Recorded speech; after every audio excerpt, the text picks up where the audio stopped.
Good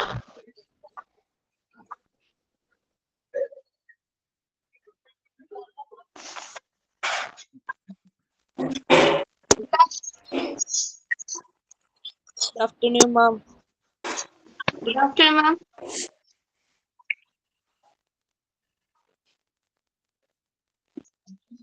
okay, നമ്മള് hospital administration ആയിരുന്നു പഠിച്ചുകൊണ്ടിരുന്നത് അല്ലെ? ലാസ്റ്റ് ഭാഗത്തോട്ട് എത്തിയായിരുന്നു അല്ലെ? എവിടെ വരെയാണ് നമ്മൾ എടുത്തത്? ഫങ്ഷൻസ് കംപ്ലീറ്റ് ആയില്ലേ? Characteristics of hospital administration. Characteristics of an hospital, effective hospital administration completed ആയിരുന്നോ? Yes, ma'am. എല്ലാം എടുത്തിരുന്നോ? ഓക്കെ ഓക്കെ, എന്തൊക്കെയായിരുന്നു നല്ലൊരു ഹോസ്പിറ്റൽ അഡ്മിനിസ്ട്രേറ്ററിന് വേണ്ട ക്യാരക്ടറിസ്റ്റിക്സ് അല്ലെങ്കിൽ സവിശേഷതകൾ എന്തൊക്കെയാ വേണ്ടത്? എന്തൊക്കെയായിരുന്നു വേണ്ടതെന്ന് പറയാമോ?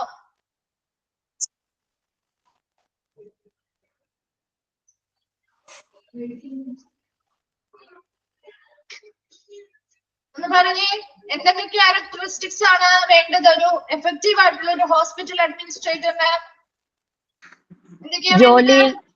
ജോലി നല്ല കഴിവ് പ്രകടിപ്പിക്കണമെന്ന് മുൻകൂട്ടി പ്ലാൻ ചെയ്യണമായിരുന്നു. അതെ, മുൻകൂട്ടി ആസൂത്രണം ചെയ്യാൻ അല്ലെ? മുൻകൂട്ടി ആസൂത്രണം ചെയ്യാനുള്ള ഒരു കഴിവുണ്ടായിരിക്കണം. അതുപോലെ എന്താ പറഞ്ഞേ, മൂന്നാമത്തേതായിട്ട് പറഞ്ഞേണ്ട ഹോസ്പിറ്റൽ എന്ന് പറയുന്ന സ്ഥാപനവുമായി ബന്ധപ്പെട്ടോ അല്ലെങ്കിൽ അവിടുത്തെ ജീവനക്കാരുമായി ബന്ധപ്പെട്ടോ എന്തെങ്കിലും പ്രശ്നങ്ങളോ ആവശ്യകതകളോ ഉണ്ടെങ്കിൽ അതിനെ കൃത്യമായിട്ട് അതിനെ എന്ത് ചെയ്യുക, പെട്ടെന്ന് അതിനോട് പ്രതികരിച്ച് ആവശ്യമായ ഉചിതമായ തീരുമാനങ്ങൾ എടുക്കാനുള്ള ഒരു കഴിവുണ്ടായിരിക്കണം എന്ന് പറഞ്ഞു അല്ലെ? പിന്നെ എന്താ പറഞ്ഞേ? മറ്റെന്താ പറഞ്ഞേ? ഒരു നല്ല ഗുഡ് കമ്മ്യൂണിക്കേറ്റർ ആയിരിക്കണം. നല്ലൊരു കമ്മ്യൂണിക്കേറ്റർ ആയിരിക്കണം.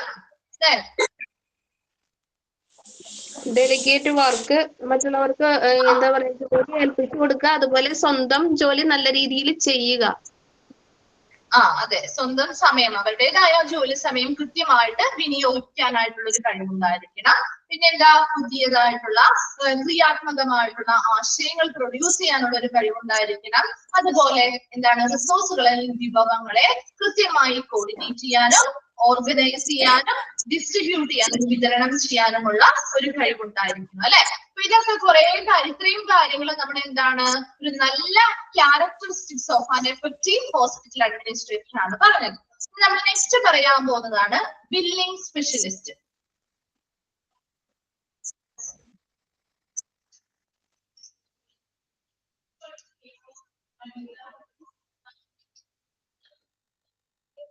നോക്കിയേ, ബില്ലിംഗ് സ്പെഷ്യലിസ്റ്റിലോട്ടൊന്ന് വന്നേ.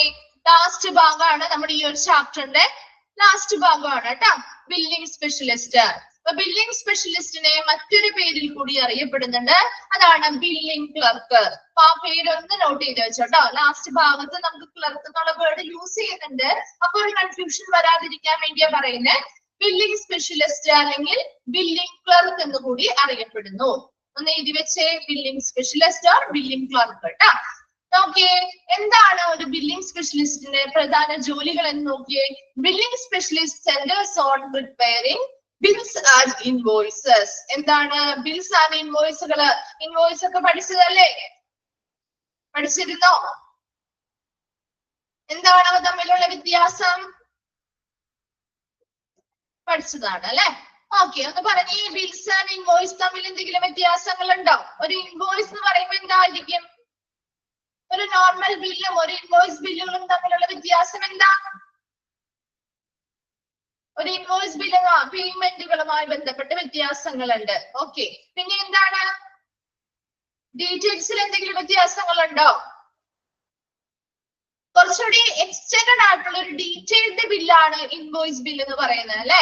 സാധാരണ ഒരു നോർമൽ ബില്ലിനേക്കാണ് അപേക്ഷിച്ച് നോക്കുമ്പോൾ കൂടുതലായിട്ട് നമ്മുടെ ആ ഒരു കസ്റ്റമറിന്റേതായ ഇൻഫർമേഷൻസ് ഉണ്ടാവും. ആ സപ്ലയർ ആരാണോ അത് വിതരണം ചെയ്യുന്നത് അവരുടെ ഇൻഫർമേഷൻസ് ഉണ്ടാവും. ഏത് മെത്തേഡ് ഓഫ് എന്താണ് നമ്മുടെ പേയ്മെന്റ് ആണ് നമ്മൾ നടത്തുന്നത്, ക്യാഷ് ആണോ ക്രെഡിറ്റ് ആണോ, അല്ലെ അഡ്വാൻസ് കൊടുത്തിട്ടുണ്ടോ, അല്ലെങ്കിൽ എന്താണ് ഡയറക്റ്റ് നമ്മൾ ക്യാഷ് ആയിട്ടാണോ കൊടുക്കുന്നത്, അത് എല്ലാ രീതിയിലുമുള്ള കാര്യങ്ങൾ ഉണ്ടാവും. അതുപോലെ എന്താണ് ഏതൊക്കെ പർട്ടിക്കുലർ ഐറ്റംസ് ആണ് നമ്മൾ വാങ്ങിയിരിക്കുന്നത്, അതിന്റെ ക്വാണ്ടിറ്റി, അല്ലെ അതുപോലെ എന്താണ് GST, നമ്മുടെ ആ ഒരു ഡിസ്കൗണ്ടുകൾ ഉണ്ടെങ്കിൽ അത്, പ്രൈസ്, അങ്ങനെ ഒരുപാട് ഡീറ്റെയിലും കാര്യങ്ങളും അടങ്ങിയിട്ടുള്ള ഒരു ബില്ലാണ് ഇൻവോയ്സ് ബിൽ എന്ന് പറയുന്നത്.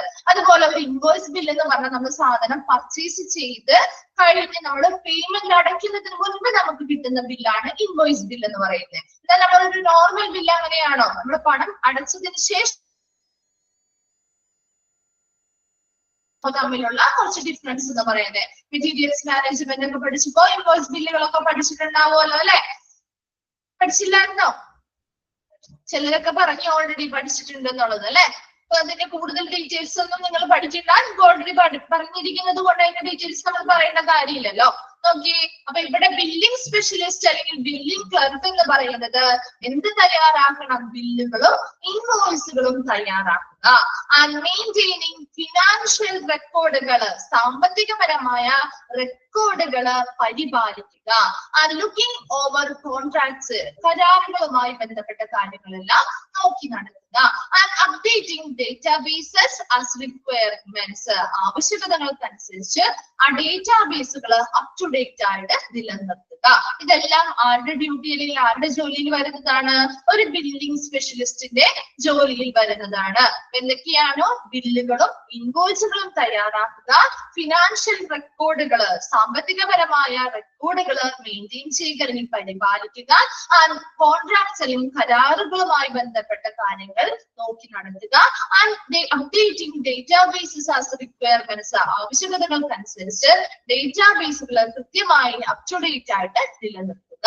Then the job also necessitates seeing it that all information is entered correctly and making financial റിപ്പോർട്ടുകൾ. ഇനി ഇവരുടെ പ്രധാനമായിട്ടും ഇവരുടെ ജോലിയിൽ ഇവര് വളരെ അനിവാര്യമായിട്ട് അല്ലെങ്കിൽ അത്യാവശ്യമായി ശ്രദ്ധിക്കേണ്ടതായിട്ടുള്ള ഒരു കാര്യം എന്ന് പറയുന്നത് to it that all information is entered correctly and making financial report. ഒരു ഫിനാൻഷ്യൽ റിപ്പോർട്ട്, ഒരു സാമ്പത്തിക റിപ്പോർട്ട് തയ്യാറാക്കുമ്പോൾ അതിൽ എൻ്റർ ചെയ്തു കൊടുക്കുന്ന എല്ലാ ഇൻഫർമേഷൻസും വളരെ കൃത്യമായിരിക്കണം, അല്ലെ. ഞാൻ കൊടുക്കുന്ന ഇൻഫർമേഷൻസ് തെറ്റാണെങ്കിൽ ആ റിപ്പോർട്ട് തെറ്റാവാം, അല്ലെ, തെറ്റായി പോവില്ലേ. അപ്പൊ അതുകൊണ്ട് ഇവർ എപ്പോഴും ഒരു ഫിനാൻഷ്യൽ റിപ്പോർട്ടുകൾ തയ്യാറാക്കുമ്പോൾ അതിൽ എൻ്റർ ചെയ്തു കൊടുക്കുന്ന എല്ലാ ഇൻഫർമേഷൻസും വളരെ കൃത്യമാണോ എന്നുള്ളത് ശ്രദ്ധിക്കേണ്ടതാണ്. അത് ഇവരുടെ ജോലിയുമായി ബന്ധപ്പെട്ട് വളരെ അനിവാര്യമായിട്ടുള്ള ഒരു കാര്യമാണ്. Then while their role is often overlooked owing to its back-end nature, billing clerks provide valuable support to clinicians in that they support providers to get paid for services rendered. ഇനി എന്താ ഇവരുടെ ആ ഒരു റോൾ എന്ന് പറയുന്നത്? ബാക്ക്-end nature ആണ്. അവരെന്താണ്? പിന്നിൽ പ്രവർത്തിക്കുന്നവരാണ്, അല്ലെ. ഇപ്പോൾ നമ്മളൊരു ബില്ലിംഗ് ക്ലർക്കിനെ അല്ലെങ്കിൽ ഒരു ബില്ലിംഗ് സ്പെഷ്യലിസ്റ്റിനെ നമ്മുടെ ആ ഹോസ്പിറ്റലുമായി ബന്ധപ്പെട്ട് നമുക്ക് അധികം പരിചയമുണ്ടോ? എപ്പോഴും നമ്മൾ കാണുന്നത് നമ്മൾ ഡോക്ടേഴ്സ് ഉണ്ടാവും, എന്താ മറ്റ് എന്താണ് മെഡിക്കൽ സ്റ്റാഫുകളൊക്കെ നമ്മൾ പരിചയമുണ്ട്, അല്ലെ. അതേസമയം ഒരു ബില്ലിംഗ് ഏരിയ അല്ലെങ്കിൽ ഒരു ബില്ലിംഗ് സ്പെഷ്യലിസ്റ്റുമായി ബന്ധപ്പെട്ട് നമുക്ക് അധികം അവരെ പരിചയമില്ല. കാരണം എന്താ? അവരൊരു back office, front office, back office പോലെ അവരുടെ സപ്പോർട്ട് ചെയ്ത് നമ്മുടെ ആ ഒരു പിന്നിൽ പ്രവർത്തിക്കുന്ന ആളുകളല്ലേ. അതുകൊണ്ട് നമ്മൾ അവരെപ്പോഴും അവരോട് എങ്ങനെയാണ് നമ്മൾ കാണാറില്ല, അല്ലെ. അവരെ നമ്മൾ അധികം എന്താണ് അവരുടെ ആ ഒരു റോൾ എന്ന് പറയുന്നത് പല സമയത്തും പരിഗണിക്കപ്പെടാതെ അല്ലെങ്കിൽ അവഗണിക്കപ്പെടുന്ന ഒരു അവസ്ഥയാണ് വരാറ്, അല്ലെ. അവരുടേതായ ഒരു ഇമ്പോർട്ടൻസ് അവർക്ക് നമ്മൾ കൊടുക്കാറില്ല. കാരണം നമ്മൾ അവരെ നേരിട്ട് കാണുന്നില്ല. അവരുടെ ആ ഒരു സപ്പോർട്ടുകൾ നമുക്ക് കിട്ടുന്നാൽ പോലും അവർ നല്ല രീതിയിൽ പ്രവർത്തിക്കുന്നില്ലേ. അവർ നല്ല രീതിയിൽ എല്ലാവരും നല്ല രീതിയിൽ പ്രവർത്തിച്ചാൽ മാത്രമേ ആ ഹോസ്പിറ്റൽ നല്ല രീതിയിൽ മുന്നോട്ട് കൊണ്ടുപോകാൻ പറ്റുള്ളൂ. എന്നാൽ പോലും നമ്മൾ കാണുന്ന ആളുകൾക്കാണ് കുറച്ചുകൂടി നമ്മൾ ഇമ്പോർട്ടൻസ് കൊടുക്കാറ്, അല്ലെ. പിന്നിൽ പ്രവർത്തിക്കുന്ന ആളുകളും അവരുടേതായ എഫേർട്ടുകൾ എടുക്കുന്നുണ്ടെങ്കിൽ പോലും അവരുടെ ആ ഒരു എഫേർട്ട് അല്ലെങ്കിൽ ആ ഒരു റോള് പല സമയത്തും അവഗണിക്കപ്പെടുക അല്ലെങ്കിൽ പരിഗണിക്കപ്പെടാതെ വരികയാണ് ചെയ്യാറ്. എന്നാൽ പോലും ഇവരെന്താണ് നമ്മുടെ ക്ലിനിഷ്യൻസിന് അല്ലെങ്കിൽ ഫിസിഷ്യൻസിന് നല്ലൊരു സപ്പോർട്ട് പ്രൊവൈഡ് ചെയ്യുന്നുണ്ട്. അതുപോലെ തന്നെ support providers to get paid for services rendered. ഇനി ഹോസ്പിറ്റലിൽ നമുക്കൊരു സർവീസ് തന്നു, അതാണ് ആ പ്രൊവൈഡർ എന്ന് പറയുന്നത്. അവിടെ ഹോസ്പിറ്റലാണ് അല്ലെ, ആ സർവീസ് നൽകുന്ന വ്യക്തി എന്ന് പറയുന്ന ഒരു സ്ഥാപനമാണെങ്കിൽ അത് ഹോസ്പിറ്റലാണ് നമുക്കൊരു സർവീസ് തരുന്നത്. നമുക്ക് ആ ഹോസ്പിറ്റൽ സർവീസ് നമുക്ക് ഫ്രീ ആയിട്ടാണോ ഹോസ്പിറ്റൽ സർവീസ് തരുന്നത്? ഫ്രീ ആയിട്ടാണോ നമുക്ക് ഓരോ സേവനങ്ങളും ഹോസ്പിറ്റലിൽ തരാറ്? അല്ല അല്ലെ. അപ്പൊ നമുക്ക് ആ ഒരു ഹോസ്പിറ്റൽ തരുന്ന സർവീസ് അവർക്ക് നമ്മളൊരു പണം കൊടുക്കണ്ടേ? നമ്മൾ ആ തരുന്ന സർവീസിന് അവർ പണം ഈടാക്കാറില്ലേ? ആ പണം ഈടാക്കുന്നത് അവർ എന്തിലൂടെയാണ്? ഇപ്പൊ നമ്മളൊരു സർവീസ് ഹോസ്പിറ്റലിൽ അഡ്മിറ്റ് ചെയ്തോ അല്ലെങ്കിൽ എന്തെങ്കിലും ഒരു കാര്യത്തിന് നമ്മൾ പോയി, അല്ലെങ്കിൽ നമ്മുടെ ഹോസ്പിറ്റൽ നല്ല സർവീസ് ഒക്കെ നമുക്ക് തന്നു. ഇനി നമ്മൾ തിരിച്ച് പണം അടയ്ക്കാൻ വേണ്ടി നമ്മുടെ കയ്യിൽ ഒരു സാധനം കൊണ്ടുവന്ന് തരും അവര് അല്ലെ. ആ ഒരു സർവീസിനുള്ള അവർക്ക് ലഭ്യമാകേണ്ട പണം ഏതാണ്? എന്തായിരിക്കും ആ സാധനം? എന്ത് സാധനം നമ്മുടെ കയ്യിൽ കൊണ്ടു തരുന്നേ? നമ്മൾ അവിടുന്ന് ഡിസ്ചാർജ് ചെയ്ത് പോകുമ്പോൾ ബില്ല് തരും അല്ലെ. വെരി ഗുഡ്, ബില്ല് തരും. ആ ഒരു ബില്ലാണ് അവർക്ക് കിട്ടുന്ന, ആ ഒരു ബില്ലിലൂടെയാണ് അവർക്ക് ആ ഒരു പണം ലഭ്യമാകുന്നത് അല്ലെ. അപ്പൊ ഇവിടെയും അത് ഇനി എന്താ, ബില്ലിംഗ് സ്പെഷ്യലിസ്റ്റ് അല്ലെങ്കിൽ ബില്ലിംഗ് ക്ലർക്കുകളാണ് ഈ ബില്ലുകള് തയ്യാറാക്കുന്നത്. ഈ തയ്യാറാക്കിയ ഈ ബില്ലുകളിലൂടെയാണ് ആ ഹോസ്പിറ്റൽ നൽകിയ സർവീസുകൾക്കുള്ള പണം അവര് ഈടാക്കുന്നത്. നമ്മുടെ കയ്യിൽ നിന്നും എന്ത് ചെയ്യുന്നത്, ലഭിക്കുന്നത്, അവർക്ക് ലഭിക്കുന്നത് ആ ഒരു ബില്ലിലൂടെയാണ് അല്ലെ. ആ ബില്ലുകളിലൂടെയാണ് അവർക്ക് ആ സർവീസ് തന്ന സർവീസിനുള്ള പണം അവർക്ക് ലഭിക്കുന്നത്. അതിനു വേണ്ടി സഹായിക്കുന്നത് അപ്പൊ ആരാ? ബില്ലിംഗ് സ്പെഷ്യലിസ്റ്റ് ആണ്. Then they are expected to understand the claim submission and reimbursement protocols for both government and private insurers. ഇനി എന്താ, നമ്മുടെ ക്ലെയിമുകളൊക്കെ ചെയ്യാറില്ലേ? നമ്മൾ ക്ലെയിം, മെഡിക്ലെയിം പോലെയുള്ള ക്ലെയിം സബ്മിറ്റ് ചെയ്യാറില്ലേ? എന്തിനു വേണ്ടി നമ്മൾ ക്ലെയിം സബ്മിറ്റ് ചെയ്യുന്നേ? എന്താവശ്യത്തിന് വേണ്ടിയിട്ടൊക്കെ ആയിരിക്കും നമ്മൾ ക്ലെയിം സബ്മിറ്റ് ചെയ്യുക? എന്തെങ്കിലും ഒരു ആക്സിഡന്റോ അല്ലെങ്കിൽ അപകടമോ ഒക്കെ നടന്നു കഴിഞ്ഞാല് നമ്മൾ അതിനു വേണ്ടി നമ്മൾ ഹോസ്പിറ്റൽ ട്രീറ്റ്മെന്റുകളൊക്കെ ചെയ്ത് കഴിയുമ്പോൾ അതിന്റെ ആവശ്യങ്ങൾക്ക് വേണ്ടിയിട്ട് അല്ലെ നമ്മൾ ഇൻഷുറൻസുകളൊക്കെ എടുക്കാറുണ്ട് അല്ലെ. അപ്പൊ ഇൻഷുറൻസ് അതുപോലെയുള്ള കാര്യങ്ങളുമായിട്ട് ബന്ധപ്പെട്ട് നമ്മൾ അവിടെ ക്ലെയിം ചെയ്തെടുക്കാറുണ്ട്. എന്താ ക്ലെയിം ചെയ്യാന്ന് പറഞ്ഞാൽ നമ്മുടെ ആ ഒരു നഷ്ടപരിഹാരം നമ്മൾ അതിൽ നിന്ന് വാങ്ങിക്കുകയാണ് ചെയ്യുന്നത് അല്ലെ. നമ്മൾ എന്താണ് റീഇംബേഴ്സ്മെന്റ് പ്രോട്ടോകോൾ എന്ന് പറയുന്നത്? നമ്മൾ ചിലവാക്കിയ ആ ഒരു പണം അല്ലെ, ചിലവാക്കിയ ആ ഒരു പണം എത്രയാണോ നമുക്ക് തിരിച്ചു കിട്ടുന്നതിന് വേണ്ടിയിട്ട് നമ്മൾ ചെയ്യുന്നതാണ് അല്ലെ. ഇവിടെ ഒരു ഇൻഷുറൻസ് ഇതിന്റെ ക്ലെയിമുമായി ബന്ധപ്പെട്ട് എന്താ, നമ്മൾ എപ്പോഴും നിങ്ങൾ ശ്രദ്ധിച്ചിട്ടുണ്ടോ, മിക്ക ഇൻഷുറൻസ് കമ്പനി, ഗവൺമെന്റ് ആയിക്കോട്ടെ പ്രൈവറ്റ് ആയിട്ടുള്ള ഇൻഷുറൻസ് കമ്പനീസ് ആയിക്കോട്ടെ, ഏതുമായിക്കോട്ടെ, നമുക്ക് കൂടുതലും അതായത് വലിയ വലിയ ഇൻഷുറൻസ് കമ്പനീസ് മാത്രമേ നമ്മുടെ ആ ഒരു ഹോസ്പിറ്റലിൽ നമ്മൾ അഡ്മിറ്റ് ആയാൽ ട്രീറ്റ്മെന്റുകൾ ചെയ്യുമ്പോൾ മിക്ക ഹോസ്പിറ്റലുകളും നമുക്ക് ട്രീറ്റ്മെന്റ് കൊടുക്കുമ്പോൾ നമ്മൾ ആ ഒരു ബില്ല് പേ ചെയ്യേണ്ടത്, ആദ്യം നമ്മൾ ബില്ല് എന്ത് ചെയ്യണം, നമ്മൾ പേ ചെയ്യണം അല്ലെ. അത് കഴിഞ്ഞ് ആ ബില്ല് ഉപയോഗിച്ചിട്ടാണ് നമ്മൾ ഇത് ക്ലെയിം ചെയ്യുന്നത്. അങ്ങനെയാണോ? ആർക്കെങ്കിലും പരിചയമുണ്ടോ? അങ്ങനെ എന്തെങ്കിലും ഒക്കെ ചെയ്ത് നമ്മൾ ആദ്യം ബില്ലുകൾ അവരിൽ നിന്ന് വാങ്ങണം അല്ലെ. നമ്മൾ കൊടുക്കുന്ന നമ്മുടെ ആ ഒരു ഫീസ് എന്ന് പറയുന്ന സർവീസിന്റെ പണം നമ്മൾ തന്നെ അടയ്ക്കണം. അതിനുശേഷം ആ ബില്ല് വെച്ചിട്ടാണ് നമ്മൾ എന്ത് ചെയ്യുന്നത്, ക്ലെയിം ചെയ്തെടുക്കുന്നത് അല്ലെ. നമ്മുടെ ആ ഒരു ചിലവാക്കിയ തുക തിരിച്ചെടുക്കുന്ന ഒരു നടപടിക്രമം എന്ന് പറയുന്നത് ഈ ക്ലെയിം സബ്മിഷൻ ആണ്. അപ്പൊ അങ്ങനെ നമുക്ക് തിരിച്ചെടുക്കണമെങ്കിൽ അതിനെ സഹായിക്കുന്നത് ആരാണ്? ഈ ബില്ലിംഗ് സ്പെഷ്യലിസ്റ്റുകൾ തയ്യാറാക്കുന്ന ഈ ബില്ലുകളിലൂടെയാണ് അല്ലെ. അപ്പൊ അതിനും ഇവർ എന്ത് ചെയ്യുന്നുണ്ട്, സഹായിക്കുന്നുണ്ട്. And clerks also offer important insight into A hospital or clinics complaints efforts and responsibilities. ഇനി ഈ ക്ലർക്കുകൾ എന്ന് പറയുന്നത് നമ്മുടെ ആശുപത്രിയാവാം അല്ലെങ്കിൽ ഒരു ക്ലിനിക് ആവാം, അവിടെ അവർ പാലിക്കേണ്ടതായ കുറെ എഫേർട്ട് ഉണ്ട്, പരിശ്രമങ്ങളുണ്ട്, കുറെ ഉത്തരവാദിത്തങ്ങളുണ്ട് അല്ലെ. ആ കാര്യങ്ങളെ കുറിച്ചെല്ലാം ഈ ക്ലർക്കുകളും ആരായിരിക്കും, എന്താണ് ഓഫർ ഇമ്പോർട്ടന്റ് ഇൻസൈറ്റ്. അവർക്കും ആ ഇമ്പോർട്ടൻസ്, ആ കാര്യങ്ങളെ കുറിച്ചുള്ള ഒരു ഇമ്പോർട്ടൻസ് അല്ലെങ്കിൽ അതിന്റെ ആ ഒരു ഉത്തരവാദിത്തത്തെ കുറിച്ചുള്ള എല്ലാ ഉൾക്കാഴ്ചകളും ഉണ്ടായിരിക്കും. ക്ലർക്കുകൾ എന്ന് പറയുന്നത് ജസ്റ്റ് ഒരു ക്ലർക്കായി നിൽക്കുക മാത്രമല്ല, ആശുപത്രി ആയിരിക്കാം അല്ലെങ്കിൽ ഒരു ക്ലിനിക് ആയിരിക്കും, ഏതാണോ ആ സ്ഥാപനം പാലിക്കേണ്ടതായിട്ടുള്ള പരിശ്രമങ്ങൾ എന്തൊക്കെയാണ്, എന്തൊക്കെ ഉത്തരവാദിത്തങ്ങളാണ് ആ ഒരു സ്ഥാപനം പാലിക്കേണ്ടത് എന്നതിനെ കുറിച്ചൊരു ഉൾക്കാഴ്ച ഈ ക്ലർക്കുകൾക്കും ഉണ്ടായിരിക്കും. ആ ഹോസ്പിറ്റലിൽ മൊത്തം എല്ലാവരും ഒരുപോലെ പ്രവർത്തിച്ചാലേ നല്ലൊരു ഫലം നമുക്ക് കിട്ടുള്ളൂ അല്ലെ. അപ്പൊ അതിനു വേണ്ടി ഇപ്പൊ ക്ലർക്കുകളാണെങ്കിൽ കൂടി അവർ ബാക്കിൽ പിന്നിൽ പ്രവർത്തിക്കുന്നവരാണെങ്കിൽ കൂടിയും അവർക്കും അങ്ങനെയുള്ള ഉത്തരവാദിത്തങ്ങളെ കുറിച്ചുള്ള ഒരു ബോധം അല്ലെങ്കിൽ ഒരു ഉൾക്കാഴ്ച ക്ലർക്കുകൾക്കാണെങ്കിലും ഉണ്ടായിരിക്കും. ഒരു ബില്ലിംഗ് സ്പെഷ്യലിസ്റ്റ് അല്ലെങ്കിൽ ബില്ലിംഗ് ക്ലർക്ക് എന്ന് പറഞ്ഞാല് ബില്ലുകളും ഇൻവോയ്സുകളും തയ്യാറാക്കുക, ഫിനാൻഷ്യൽ റെക്കോർഡുകൾ പരിപാലിക്കുക, കോൺട്രാക്റ്റിലും കരാറുകളുമായി ബന്ധപ്പെട്ട കാര്യങ്ങൾ നോക്കി നടത്തുക, അതുപോലെ ഡേറ്റാബേസുകൾ അപ് ടു ഡേറ്റ് ആയിട്ട് നിലനിർത്തുക. അതുപോലെ അവരുടെ ജോലിയുമായി ബന്ധപ്പെട്ട ഏറ്റവും അനിവാര്യമായിട്ടുള്ള ഒരു കാര്യം എന്ന് പറയുന്നത് ഫിനാൻഷ്യൽ റിപ്പോർട്ടുകൾ തയ്യാറാക്കുമ്പോൾ എല്ലാ ഇൻഫർമേഷൻസും വളരെ കൃത്യമായിട്ട് എൻ്റർ ചെയ്ത് കൊടുക്കുക.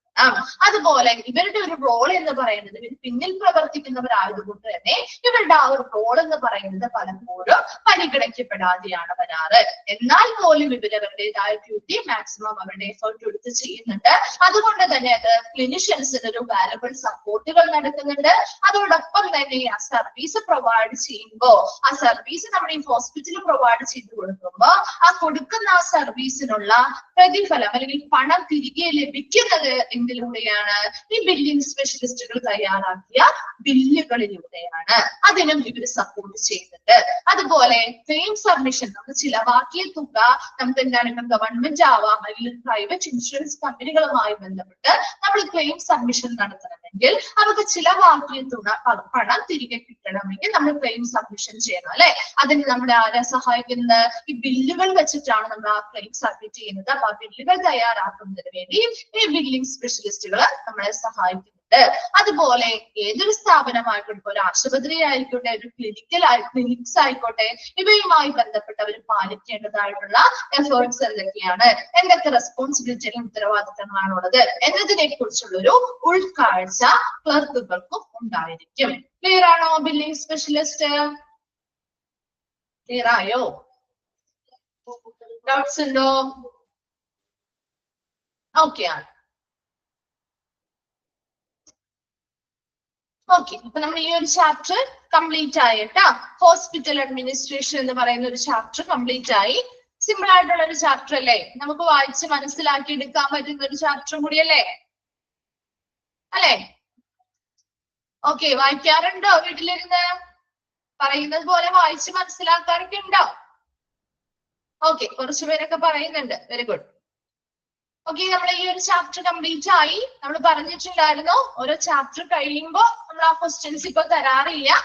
എല്ലാ ചാപ്റ്റേഴ്സും കഴിഞ്ഞിട്ട് നമ്മൾ ലാസ്റ്റ് ആയിരിക്കും ക്വസ്റ്റ്യൻ തരാണ് അല്ലെ. ക്വസ്റ്റ്യൻ ആൻസേഴ്സ് ഒക്കെ നമുക്ക് ചെയ്ത് നോക്കാം അല്ലെ. ഓക്കെ, അപ്പൊ നമുക്ക് നെക്സ്റ്റ് ഒരു ചാപ്റ്ററിലേക്ക് പോവാം.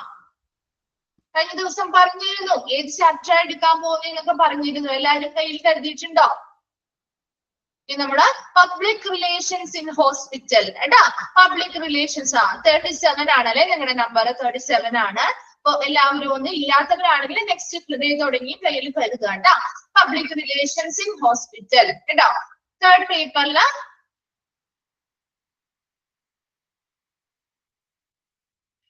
അതെ 3rd and 4th കേട്ടോ. ഓരോ ടീച്ചേഴ്സും എടുക്കുന്നതിനനുസരിച്ചായിരിക്കും കേട്ടോ. ചിലപ്പോ ഓരോ 6 or 7 ചാപ്റ്റേഴ്സ് ഒക്കെ ഉണ്ടാവുള്ളൂ ഓരോരുത്തർക്ക്, ഓരോ ടീച്ചേഴ്സിനും. അപ്പൊ അതിനനുസരിച്ച് അവരെടുക്കുന്നത് ഇതിനനുസരിച്ച് തരും കേട്ടോ. ഓക്കെ, നമുക്ക് ചാപ്റ്റർ 4 ആണ് public relations in hospital. 3rd മോഡ്യൂളിലെ 4th chapter ആണ്. ഓക്കെ, അപ്പൊ ഒരു പബ്ലിക് റിലേഷൻ, ഹോസ്പിറ്റലുമായി ബന്ധപ്പെട്ട ഒരു പബ്ലിക് റിലേഷൻ എന്തിനു വേണ്ടിയൊക്കെയാ ഒരു പബ്ലിക് റിലേഷൻ ഉള്ളത്? എന്തിനായിരിക്കും ഹോസ്പിറ്റലിൽ ഒരു പബ്ലിക് റിലേഷൻ ഉണ്ടാവുന്നത്? എന്തിനു വേണ്ടിയാ? എന്താണ് ഹോസ്പിറ്റലിൽ ഒരു പബ്ലിക് റിലേഷൻ ആവശ്യമുണ്ടോ? ആവശ്യമുണ്ടോ? ഉണ്ട് അല്ലെ. എന്തിനു വേണ്ടിയായിരിക്കും അങ്ങനെ ഒരു നല്ലൊരു പബ്ലിക് റിലേഷൻ ഉണ്ടാവണം എന്ന് പറയുന്നത്? എന്തിനു വേണ്ടിയാ? ആ ഹോസ്പിറ്റൽ നല്ല രീതിയിൽ മുന്നോട്ട് കൊണ്ടുപോകാൻ വേണ്ടി തന്നെയാണ് അല്ലെ. ആ ഹോസ്പിറ്റലില് നന്നായി മുന്നോട്ട് പോകണമെങ്കിൽ അവിടെ നല്ലൊരു പബ്ലിക് റിലേഷൻ അല്ലെങ്കിൽ ഏതൊരു ഓർഗനൈസേഷൻ ആയിക്കോട്ടെ, നമ്മുടെ ആ ഒരു ഹോസ്പിറ്റൽ എന്ന് വിചാരിക്കണ്ട അല്ലെ. അതേസമയം മറ്റേതൊരു സ്ഥാപനത്തിനും നല്ലൊരു അത് മുന്നോട്ട് നല്ല രീതിയിൽ പോകണമെങ്കിൽ അവിടെ നല്ലൊരു പബ്ലിക് റിലേഷൻ ആവശ്യമായി വരുന്നുണ്ട് അല്ലെ. പൊതുജനങ്ങളുമായി നല്ലൊരു ബന്ധം ഉണ്ടായിരിക്കും. പഠിക്കണം അല്ലെ. അപ്പൊ അവിടെ നമുക്ക് ഈ ഒരു ചാപ്റ്ററിലും അതുപോലെ കുറച്ച് ജനറൽ ആയിട്ടുള്ള കാര്യങ്ങൾ പറയുന്നുണ്ട്, ഹോസ്പിറ്റൽ ബന്ധപ്പെട്ട കുറെ കാര്യങ്ങൾ പറയുന്നുണ്ട്. എന്താണ് ഒരു ഹോസ്പിറ്റൽ, പബ്ലിക് റിലേഷന്റെ ആവശ്യകതകൾ എന്താണ്, പബ്ലിക് റിലേഷന്റെ ഫാദർ ആരാണ്, അതുപോലെ എങ്ങനെയൊക്കെ നമുക്ക് ആ ഒരു പബ്ലിക് റിലേഷൻ ആ ഹോസ്പിറ്റലിൽ നടപ്പിലാക്കാം. ആ കുറച്ച് കാര്യങ്ങളാണ് ഈ ഒരു ചാപ്റ്ററിൽ നമ്മൾ പറയുന്നത്. നമുക്കറിയാവുന്ന, നമ്മൾ കേട്ട് പരിചയമുള്ള എല്ലാ കാര്യങ്ങളും തന്നെയാണ് പറയുന്നത്. ജസ്റ്റ് കുറച്ചൊന്ന് എന്താണ് ഒരു പോയിന്റ് വൈസ് ആയിട്ട് കൊടുത്തിരിക്കുന്നു എന്ന് മാത്രമേ ഉള്ളൂ കേട്ടോ. അപ്പൊ നോക്കാം നമുക്ക് public relations in hospital chapter. നോക്കി ആ പിക്ചർ കാണുന്നുണ്ടോ? ക്ലിയർ ആണോ? ഓക്കെ, ഫസ്റ്റ് ആ ഒരു പിക്ചർ നോക്കാട്ടോ. Who was Edward Bernays? ആരാണ് എഡ്വേർഡ് ബെർണേസ് എന്ന് പറഞ്ഞത്? ആരായിരിക്കും എഡ്വേർഡ് ബെർണേസ് എന്ന് പറഞ്ഞ?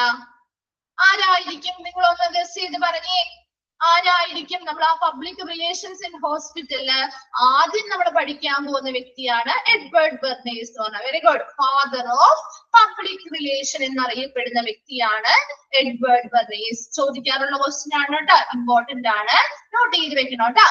Who is the father of public relation എന്ന് ചോദിച്ചാൽ അദ്ദേഹമാണ് എഡ്വേർഡ് ബെർണേസ് എന്ന് പറയുന്ന വ്യക്തി. ഇനി അദ്ദേഹത്തിന്റെ ജീവിത കാലയളവാണ് 1891 to 1995.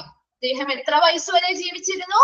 104, 104 വയസ്സ് വരെയും ജീവിച്ച ഒരു വ്യക്തിയാണ് അല്ലെ. ഒരുപാട് വർഷം ജീവിച്ച ഒരു വ്യക്തിയും കൂടിയാണ് അല്ലെ എഡ്വേർഡ് ബെർണേസ് എന്ന് പറയുന്നത്. ഇനി അദ്ദേഹത്തിന്റെ അങ്കിളാണ് സിഗ്മണ്ട് ഫ്രൂയിഡ്. സിഗ്മണ്ട് ഫ്രൂയിഡിനെ കേട്ടിട്ടുണ്ടോ ആരെങ്കിലും? അറിയോ? എവിടെയെങ്കിലും കേട്ടിട്ടുണ്ടോ? ഇല്ല, ആരും കേട്ടിട്ടില്ല, ഇല്ല അല്ലെ.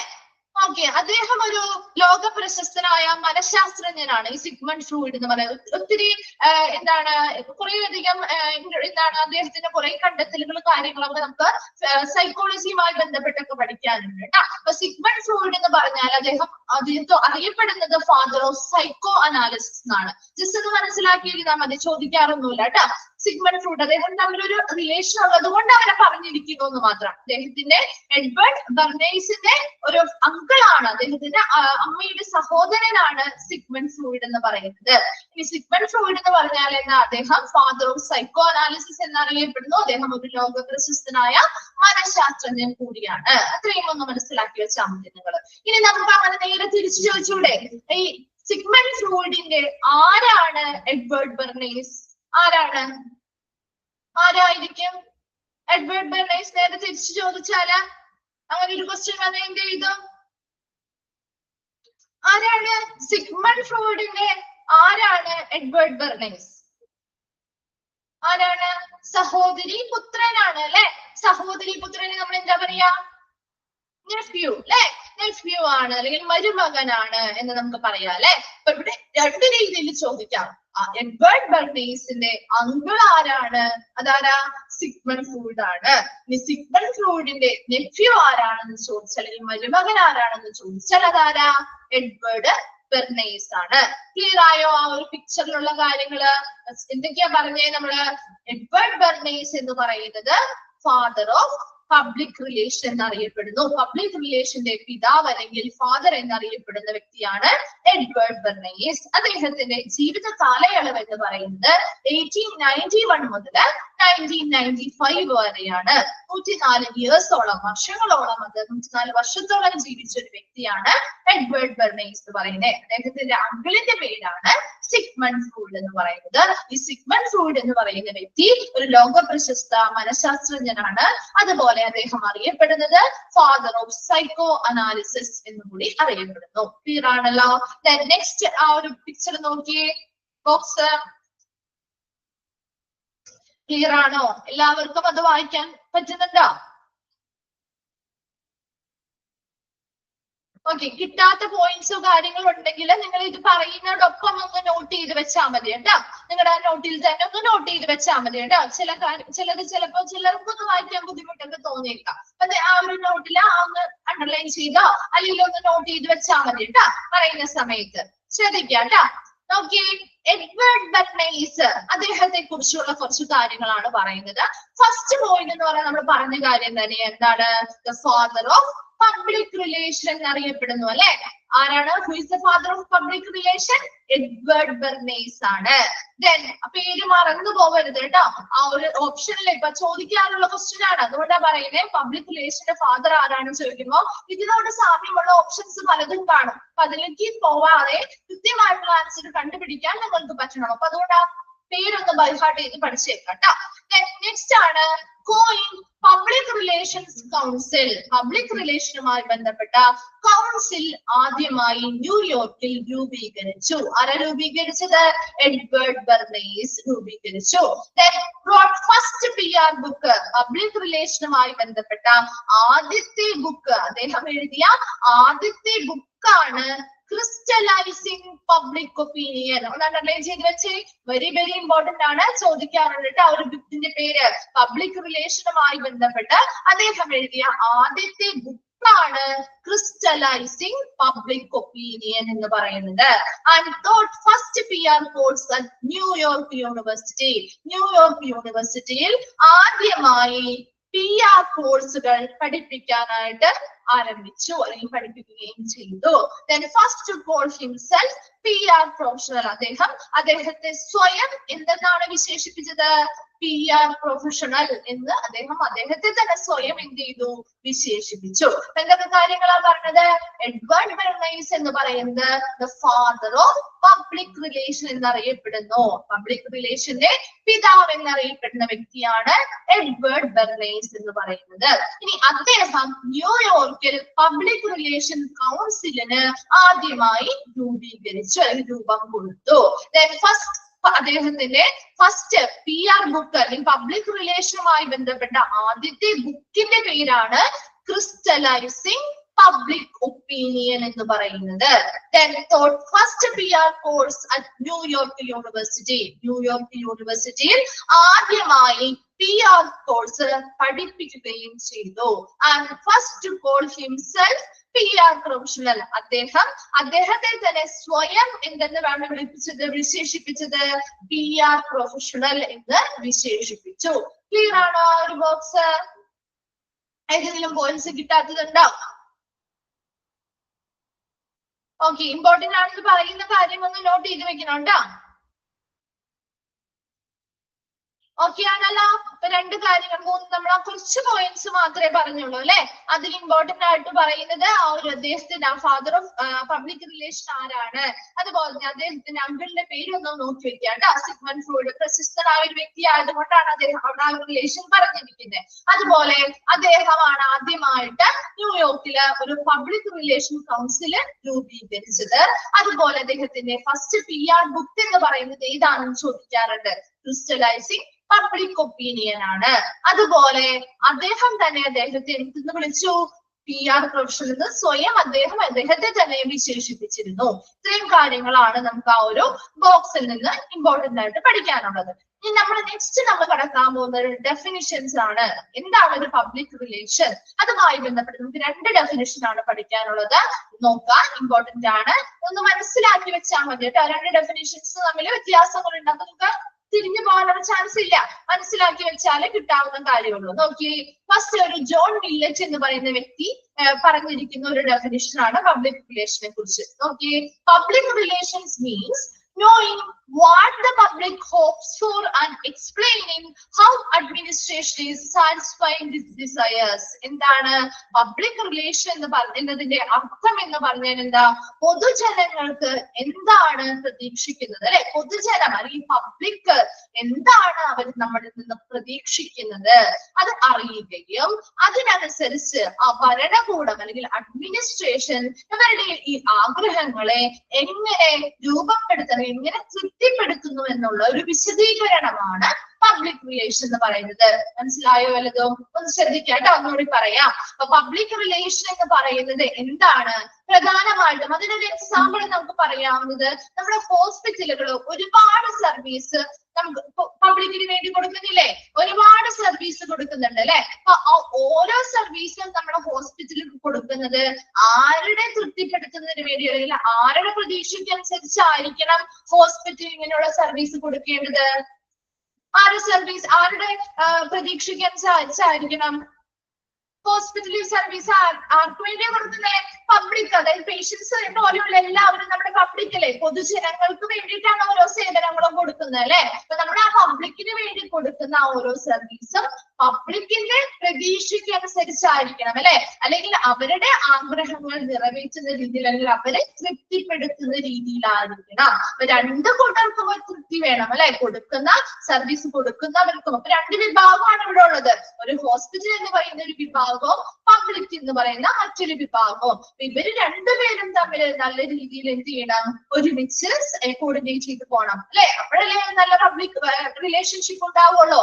അവരുമായിട്ടും ഇവർക്കും ഒരുപോലെ തൃപ്തിപ്പെടുത്തുന്ന രീതിയിൽ പൊതുജനം അല്ലെങ്കിൽ പബ്ലിക് എന്താണോ നമ്മളിൽ നിന്ന് പ്രതീക്ഷിക്കുന്നത് അത് മനസ്സിലാക്കുകയും അതിനനുസരിച്ച് നല്ല സർവീസുകൾ, അവരെ തൃപ്തിപ്പെടുത്തുന്ന രീതിയിലുള്ള നല്ല സർവീസുകൾ ഹോസ്പിറ്റല് കൊടുക്കാനായിട്ട് ഹോസ്പിറ്റലുകാരുടെ ആ ഒരു അഡ്മിനിസ്ട്രേഷൻ അല്ലെങ്കിൽ ഭരണകൂടത്തിന് കഴിയണം. അതിനെ കുറിച്ചുള്ള ഒരു വിശദീകരണമാണ് പബ്ലിക് റിലേഷൻ എന്ന് പറയുന്നത്. ക്ലിയർ ആയോ? ആ ഒരു ഫസ്റ്റ് ഡെഫിനിഷൻ എന്ന് പറയുന്നത് ക്ലിയർ ആയോ? എന്താണ് പറയുന്നത്? ഡൗട്ട് ഒന്നും വേണ്ട, ജസ്റ്റ് നമ്മൾ മനസ്സിലാക്കി വെക്കേണ്ട ഇത്രയേ ഉള്ളൂ കാര്യം. വായിച്ച് ചെയ്യുമ്പോൾ നിങ്ങൾക്ക് കൺഫ്യൂസ്ഡ് ആവുന്നുണ്ടെങ്കിൽ നിങ്ങൾ അതിന്റെ ഒരു എന്താണ് ഒരു ജനറൽ ആയിട്ടുള്ള ഒരു മീനിങ് ഒന്ന് മനസ്സിലാക്കി വെക്കുക. എന്താ പറയുന്നത് ഇവിടെ? നമ്മുടെ ഹോസ്പിറ്റൽ ഒരുപാട് സർവീസുകൾ ആളുകൾക്ക് കൊടുക്കുന്നുണ്ട് അല്ലെ, പബ്ലിക്കിന് കൊടുക്കുന്നുണ്ട്. അപ്പൊ പബ്ലിക് എന്താണോ അവർ പ്രതീക്ഷിക്കുന്നത്, ഈ ഹോസ്പിറ്റലിൽ നിന്നും അല്ലെങ്കിൽ ഹോസ്പിറ്റൽ കൊടുക്കുന്ന സർവീസ് എങ്ങനെയായിരിക്കണം എന്നായിരിക്കും കുറെ പബ്ലിക്കിനൊരു പൊതുവായിട്ടുള്ള ഒരു പ്രതീക്ഷ ഉണ്ടാവും അല്ലെ. ആ പബ്ലിക്കിന്റെ പ്രതീക്ഷ അനുസരിച്ച് അവരെന്താണോ ഈ ഹോസ്പിറ്റലിൽ നിന്നും പ്രതീക്ഷിക്കുന്നത് അത് മനസ്സിലാക്കുകയും അതിനനുസരിച്ച് അവരെ തൃപ്തിപ്പെടുത്തുന്ന രീതിയിലുള്ള സർവീസുകള് ഈ ഹോസ്പിറ്റലിന്, ആ ഒരു ഹോസ്പിറ്റലിൽ ആരാണ് ഇത് കൊടുക്കേണ്ടത്? അഡ്മിനിസ്ട്രേഷൻ വിഭാഗം അല്ലെ, ആ ഒരു ഭരണകൂടം, ഹോസ്പിറ്റലിലെ ആ ഒരു അഡ്മിനിസ്ട്രേഷൻ വിഭാഗം ആ പബ്ലിക്കിന്റെ പ്രതീക്ഷകൾ മനസ്സിലാക്കുകയും അതിനനുസരിച്ചുള്ള സർവീസുകൾ കൊടുത്ത് അവരെ തൃപ്തിപ്പെടുത്താനായിട്ട് ഇവർ ശ്രമിക്കുകയും വേണം. അതിനെ കുറിച്ചുള്ള ഒരു വിശദീകരണമാണ് പബ്ലിക് റിലേഷൻസ് എന്ന് പറയുന്നത്. കിട്ടിയോ? ഫസ്റ്റ് ഡെഫിനിഷൻ ക്ലിയർ ആയോ? ഒന്ന് മെസ്സേജ് ചെയ്ത് അല്ലെങ്കിൽ ഒന്ന് എന്താണ് ഒന്ന് തമ്പിട്ടെ. ഓക്കെ. സെക്കൻഡ് ഡെഫിനിഷൻ ആണ് പറയുന്നത്, public relations is an organized process to influence public opinion through sound character and genuine performance on the basis of mutually satisfactory two-way communication. ഇവിടെ എന്താ? രണ്ടുപേരും തമ്മിലുള്ളൊരു മ്യൂച്വൽ ആയിട്ടുള്ള അല്ലെ, രണ്ടുപേരും ഒരു പരസ്പരം തൃപ്തിപ്പെടുത്തുന്ന രീതിയിലുള്ള ഒരു ടു വേ കമ്മ്യൂണിക്കേഷൻ നടക്കുന്നുണ്ട്. അപ്പൊ ഈ ഒരു ഡെഫിനിഷനിൽ പ്രത്യേകമായിട്ട് അതിന്റെ പേരൊന്നും പറഞ്ഞിട്ടില്ല, ആരാണ് ഈ ഡെഫിനിഷൻ ചെയ്തിരിക്കുന്നതെന്നൊന്നും ജസ്റ്റ് നിങ്ങളത് മനസ്സിലാക്കി വെച്ചാൽ മതി കേട്ടോ. രണ്ടാമത്തെ ഡെഫിനിഷനിൽ എന്താ പറയുന്നത്? Public relations is an organized process to influence public opinion. പൊതുജനാഭിപ്രായത്തെ സ്വാധീനിക്കുന്നതിനുള്ള ഒരു സംഘടിത പ്രക്രിയയാണ് പബ്ലിക് റിലേഷൻ എന്ന് പറയുന്നത്. എന്താണ്? പൊതുജനാഭിപ്രായത്തെ സ്വാധീനിക്കുന്നതിനുള്ള ഒരു സംഘടിത പ്രക്രിയയാണ് പബ്ലിക് റിലേഷൻ എന്ന് പറയുന്നത്. അതാണ് ഒരു കാര്യം, നമുക്കൊരു എക്സാമ്പിൾ പറയാം. നമ്മള് ഇലക്ഷൻസ് ഒക്കെ നടക്കാറില്ലേ? നമ്മുടെ വീടുകളിലാണ് നമ്മൾ എന്താണ് ഒരുപാട് 5 വർഷം കൂടുമ്പോഴൊക്കെ ഇലക്ഷൻസ് നടക്കില്ലേ? അപ്പൊ ഇലക്ഷനിൽ ഒരുപാട് മത്സരാർത്ഥികൾ ഉണ്ടാവും അല്ലെ. അപ്പൊ അതില് നമ്മൾ ഏറ്റവും കൂടുതൽ വോട്ട് കിട്ടുമെന്ന് പ്രതീക്ഷിക്കുന്നത് എങ്ങനെയുള്ള ആളുകൾക്കായിരിക്കും? അല്ലെങ്കിൽ നമ്മൾ വോട്ട് കൊടുക്കുന്നത് എങ്ങനെയുള്ള ആളുകൾക്കായിരിക്കും? എങ്ങനെയുള്ള ആളുകൾക്കായിരിക്കും നമ്മൾ വോട്ട് കൊടുക്കുന്നത് അല്ലെങ്കിൽ കൂടുതൽ വോട്ട് കിട്ടാനുള്ള ചാൻസ് ഉള്ളത്? ഒരു മാനദണ്ഡവും ഇല്ലാതെ നമ്മൾ ഒരു വോട്ട് കൊടുക്കോ? എന്തെങ്കിലും ഒരു കാര്യങ്ങൾ അവർ കൺസിഡർ ചെയ്തിട്ടല്ലേ കൊടുക്കുക? എന്തായിരിക്കും? എന്തിന്റെ ബേസിൽ? നല്ല രീതിയിലുള്ള നല്ല പ്രവർത്തനങ്ങൾ ചെയ്യുന്നവർക്കാണ് അല്ലെ, നല്ല രീതിയിൽ നമ്മളെ സ്വാധീനിക്കാൻ നല്ല പ്രവർത്തനങ്ങൾ ചെയ്യുന്നവർക്ക് നമുക്ക് കൊടുക്കും അല്ലെ, നല്ല സർവീസുകൾ നമുക്ക് തരുന്നവർക്ക് കൊടുക്കും. നല്ലൊരു സ്വഭാവമാണെങ്കിൽ അല്ലെ, നമ്മൾ ഒരാളെ കാണുമ്പോൾ നമുക്ക് മനസ്സിലാവും അല്ലെ, ഒരുപാട് കുറെ കാര്യങ്ങൾ നമ്മൾ അവരുമായിട്ട് ഇടപെടുമ്പോൾ നല്ലൊരു വ്യക്തിത്വമുള്ള ആളാണോ, നല്ല സ്വഭാവമുള്ള ഒരാളാണോ എന്നൊക്കെ നമുക്ക് മനസ്സിലാവില്ലേ? അതിനനുസരിച്ചല്ലേ. അതുപോലെ നല്ല രീതിയിൽ എന്ത് ചെയ്യണം? പരസ്പരം ആശയവിനിമയം നടത്താനുള്ള ഒരു കഴിവും വേണം അല്ലെ. ആ ഒരു വ്യക്തി മിണ്ടാതിരിക്കുന്ന അല്ലെങ്കിൽ ആരോടും ഒരു കാര്യങ്ങളും പറഞ്ഞ് ഒന്നും നടപ്പിലാക്കാൻ പറ്റാത്ത ഒരാളാണെങ്കിൽ നമ്മൾ ആ ഒരു പൊസിഷനിൽ അവരെ കൊണ്ടുവന്നിട്ട് കാര്യമുണ്ടോ?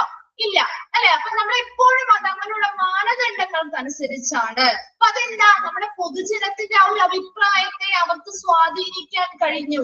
അതുകൊണ്ടാണ് ആ ഒരു വ്യക്തി, ഇങ്ങനെയുള്ള എല്ലാ ക്യാരക്ടറുമുള്ള ആ ഒരു വ്യക്തി അവിടെ വിജയിക്കുന്നത്. ക്ലിയർ ആയോ അത് പറഞ്ഞത്? അപ്പൊ എപ്പോഴും നമ്മൾ കൊടുക്കുന്ന ആ ഒരു കാര്യം എന്ന് പറയുന്നത്, നമ്മൾ എപ്പോഴും ഒരാളെ, നമ്മൾ ആ ഒരു ഇലക്ഷൻ ആണെങ്കിലും എന്ത് കാര്യത്തിനും നമ്മൾ ഒരാൾക്ക് ആ ഒരു വോട്ട് കൊടുക്കണമെങ്കിൽ ആ വ്യക്തി നമുക്ക് പെർഫെക്റ്റ് ആണെന്ന് തോന്നണം, അല്ലെ? നല്ല സ്വഭാവമുള്ളതാണെന്ന് തോന്നണം, നല്ല രീതിയിൽ എല്ലാ പ്രവർത്തനങ്ങളും ചെയ്യാൻ കഴിവുള്ള ഒരാളാണെന്ന് തോന്നണം. അതുപോലെ എല്ലാ കാര്യങ്ങളും ആശയവിനിമയം നടത്തി നമുക്ക് സാധിച്ചു തരാൻ പറ്റുന്ന കഴിവുള്ള ഒരു വ്യക്തിയാണെന്ന് തോന്നിയാലാണ് നമ്മൾ അവരെ വിജയിപ്പിക്കുക, അല്ലെ? അപ്പൊ ഇവിടെയും അത് തന്നെ. അത് എന്തുകൊണ്ടാണ് അവർ വിജയിക്കുന്നത്? ആ ഒരു പൊതുജനത്തിന്റെ അഭിപ്രായവും അത് തന്നെയാണ്. അയാൾക്ക് ആ പൊതുജനത്തിന്റെ അഭിപ്രായത്തെ സ്വാധീനിക്കാനായിട്ട് കഴിഞ്ഞു. എന്തിലൂടെ സ്വാധീനിക്കാൻ കഴിഞ്ഞു? ഈ നല്ല സ്വഭാവത്തിലൂടെ സ്വാധീനിക്കാൻ കഴിഞ്ഞു, നല്ലൊരു പ്രവർത്തനങ്ങളിലൂടെ സ്വാധീനിക്കാൻ കഴിഞ്ഞു, നല്ല ആശയവിനിമയത്തിലൂടെ സ്വാധീനിക്കാൻ കഴിഞ്ഞു, അല്ലെ? ക്ലിയർ ആയോ അത്? അപ്പൊ ഇവിടെയും എന്താ പറയുന്നത്? പബ്ലിക് റിലേഷൻ എന്ന് പറയുന്നത് ഇതുപോലെ പൊതുജനങ്ങളുടെ അഭിപ്രായത്തെ സ്വാധീനിക്കുന്നതിനുള്ളൊരു സംഘടിത പ്രക്രിയയാണ്. എങ്ങനെ നമുക്ക് പൊതുജനത്തിനെ സ്വാധീനിക്കാൻ അല്ലെങ്കിൽ അഭിപ്രായത്തെ സ്വാധീനിക്കാൻ പറ്റും? എങ്ങനെയാണ്? നല്ല സൗണ്ട് ക്യാരക്ടർ, നല്ല സ്വഭാവത്തിലൂടെ, അല്ലെ? അതുപോലെ ജെന്യുവിൻ പെർഫോമൻസ്, യഥാർത്ഥ പ്രകടനത്തിലൂടെ അല്ലെങ്കിൽ പ്രവർത്തനങ്ങളിലൂടെ, and on the basis of mutually satisfying. നമ്മുടെ ഒരു സമൂഹമായിട്ട് കമ്മ്യൂണിക്കേറ്റ് ചെയ്യുമ്പോൾ രണ്ടു കൂട്ടർക്കും പരസ്പരം തൃപ്തമാകുന്ന രീതിയിൽ, സാറ്റിസ്ഫൈഡ് ആവുന്ന രീതിയിൽ കമ്മ്യൂണിക്കേഷൻ അല്ലെങ്കിൽ ആശയവിനിമയം നടത്തുന്നതിലൂടെയും നമുക്ക് പബ്ലിക്കിനെ അല്ലെങ്കിൽ പൊതുജനങ്ങളെ ഇൻഫ്ലുവൻസ് ചെയ്യാനായിട്ട് സാധിക്കും. അങ്ങനെയുള്ള ഒരു ഓർഗനൈസ്ഡ് പ്രോസസ് അല്ലെങ്കിൽ സംഘടിത പ്രക്രിയയാണ് പബ്ലിക് റിലേഷൻ എന്ന് പറയുന്നത്. അപ്പൊ എപ്പോഴും പൊതുജനങ്ങളെ സ്വാധീനിക്കുക, അവരെ കൂടുതലും നമ്മൾ എന്ത് ചെയ്യുക? സ്വാധീനിച്ച് അവരുടെ അഭിപ്രായത്തെ സ്വാധീനിക്കുന്നതിന് വേണ്ടി നല്ല സ്വഭാവമുള്ള രീതിയിൽ, അതുപോലെ നല്ല രീതിയിൽ പെർഫോം ചെയ്യുന്ന, അല്ലെ, യഥാർത്ഥമായിട്ട് പ്രവർത്തനങ്ങൾ ചെയ്യുന്നതുമായി ബന്ധപ്പെട്ട് നല്ല രീതിയിൽ രണ്ടു കൂട്ടർക്കും പരസ്പരം സാറ്റിസ്ഫൈ ചെയ്യുന്ന രീതിയിലുള്ള കമ്മ്യൂണിക്കേഷൻ, അതായത് ടു വേ കമ്മ്യൂണിക്കേഷനിലൂടെയും നമുക്ക് ആ ഒരു പബ്ലിക് ഒപ്പീനിയൻസിനെ ഇൻഫ്ലുവൻസ് ചെയ്യാൻ അല്ലെങ്കിൽ സ്വാധീനിക്കാനായിട്ട് സാധിക്കും. അങ്ങനെയുള്ള ഒരു സംഘടിത പ്രക്രിയയാണ് പബ്ലിക് റിലേഷൻസ് എന്ന് പറയുന്നത്. കിട്ടിയോ സെക്കൻഡ് ഡെഫിനിഷൻ? ക്ലിയർ ആയോ? അതെന്താണ് ഉദ്ദേശിച്ചിരിക്കുന്നതെന്ന് എല്ലാവർക്കും മനസ്സിലായോ? 3 പേർക്ക് മാത്രമേ മനസ്സിലായിട്ടുള്ളൂ, ബാക്കി ആർക്കും ക്ലിയർ ആയില്ല? ഡൗട്ട്സോ കാര്യങ്ങളോ ഉണ്ടോ? ഓക്കെ, ആ 2 ഡെഫിനിഷൻസും എല്ലാവർക്കും മനസ്സിലായെന്ന് വിചാരിക്കുന്നു കേട്ടോ. നമ്മുടെ നെക്സ്റ്റ് ഭാഗത്തേക്ക് പോകുന്നത് need of public relation. Public റിലേഷന്റെ ആവശ്യകതകൾ എന്തൊക്കെയാണ്, അല്ലെ? പബ്ലിക് റിലേഷനിൽ പൊതുജനങ്ങളുമായുള്ള സമ്പർക്കത്തിന്റെ ആവശ്യകതകൾ എന്തൊക്കെയാണ്? നീഡ് ഫസ്റ്റ് വൺ നോക്കിയേ, എല്ലാം visibility for the hospital employees, programs and services. എന്തായിരിക്കും? ആ ഹോസ്പിറ്റല്, അല്ലെ, ആ ഒരു ആശുപത്രി അല്ലെങ്കിൽ ഹോസ്പിറ്റൽ എന്ന് പറയുന്ന സ്ഥാപനം, അവിടുത്തെ എംപ്ലോയീസ്, ജീവനക്കാര്, അതുപോലെ അവിടെ ഹെൽത്ത് റിലേറ്റഡ് ആയിട്ടുള്ള ഒത്തിരി പ്രോഗ്രാമുകളും സർവീസുകളും ഒക്കെ നടപ്പിലാക്കുന്നുണ്ട്, അല്ലെ? അപ്പൊ ഇങ്ങനെയുള്ള എല്ലാ കാര്യങ്ങളുമായി ബന്ധപ്പെട്ട് വിസിബിലിറ്റി, ആളുകളിലേക്ക് അതിന്റെ ആ ഒരു ദൃശ്യകാരത എന്ത് ചെയ്യുക? വർദ്ധിപ്പിക്കുക. നമുക്ക് എപ്പോഴും ഒരു ഹോസ്പിറ്റൽ ഉണ്ട്, അവിടെ ജീവനക്കാരുണ്ട്, അവിടെ പുതിയ പുതിയ പ്രോഗ്രാമുകളും നല്ല നല്ല സർവീസുകളും ഉണ്ടെങ്കിൽ അതിന്റെ ആ ഒരു എന്താണ് റെപ്യൂട്ടേഷൻ, ആ ഹോസ്പിറ്റലിനെ കുറിച്ചുള്ള ആ ഒരു റെപ്യൂട്ടേഷനും കാര്യങ്ങളും എല്ലാം വർദ്ധിപ്പിക്കണമെങ്കിൽ നമുക്ക് എപ്പോഴും എന്താണ് വേണ്ടത്? നല്ലൊരു പബ്ലിക് റിലേഷൻസിലൂടെ അല്ലേ അത് ആളുകളിലേക്ക് എത്തിക്കാൻ പറ്റുള്ളൂ. എപ്പോഴും ആ ഹോസ്പിറ്റലിനെ കുറിച്ചും ആ ഹോസ്പിറ്റലിനുള്ള പ്രോഗ്രാംസിനെ കുറിച്ചും സർവീസുകളെ കുറിച്ചും ആളുകളിലേക്ക് എത്തിക്കണമെങ്കിൽ നമുക്ക് നല്ലൊരു പബ്ലിക് റിലേഷൻ ആവശ്യമാണ്, അല്ലെ? ആ പബ്ലിക് റിലേഷൻസിലൂടെ നമുക്ക് ആ ഹോസ്പിറ്റലിനെ കുറിച്ചും അവിടെ നടക്കുന്ന പ്രവർത്തനങ്ങളെ കുറിച്ചും സർവീസുകളെ കുറിച്ചുമുള്ള ആ ഒരു വിസിബിലിറ്റി അല്ലെങ്കിൽ റെപ്യൂട്ടേഷൻ നമുക്ക് വർദ്ധിപ്പിക്കാനായിട്ട് സാധിക്കും.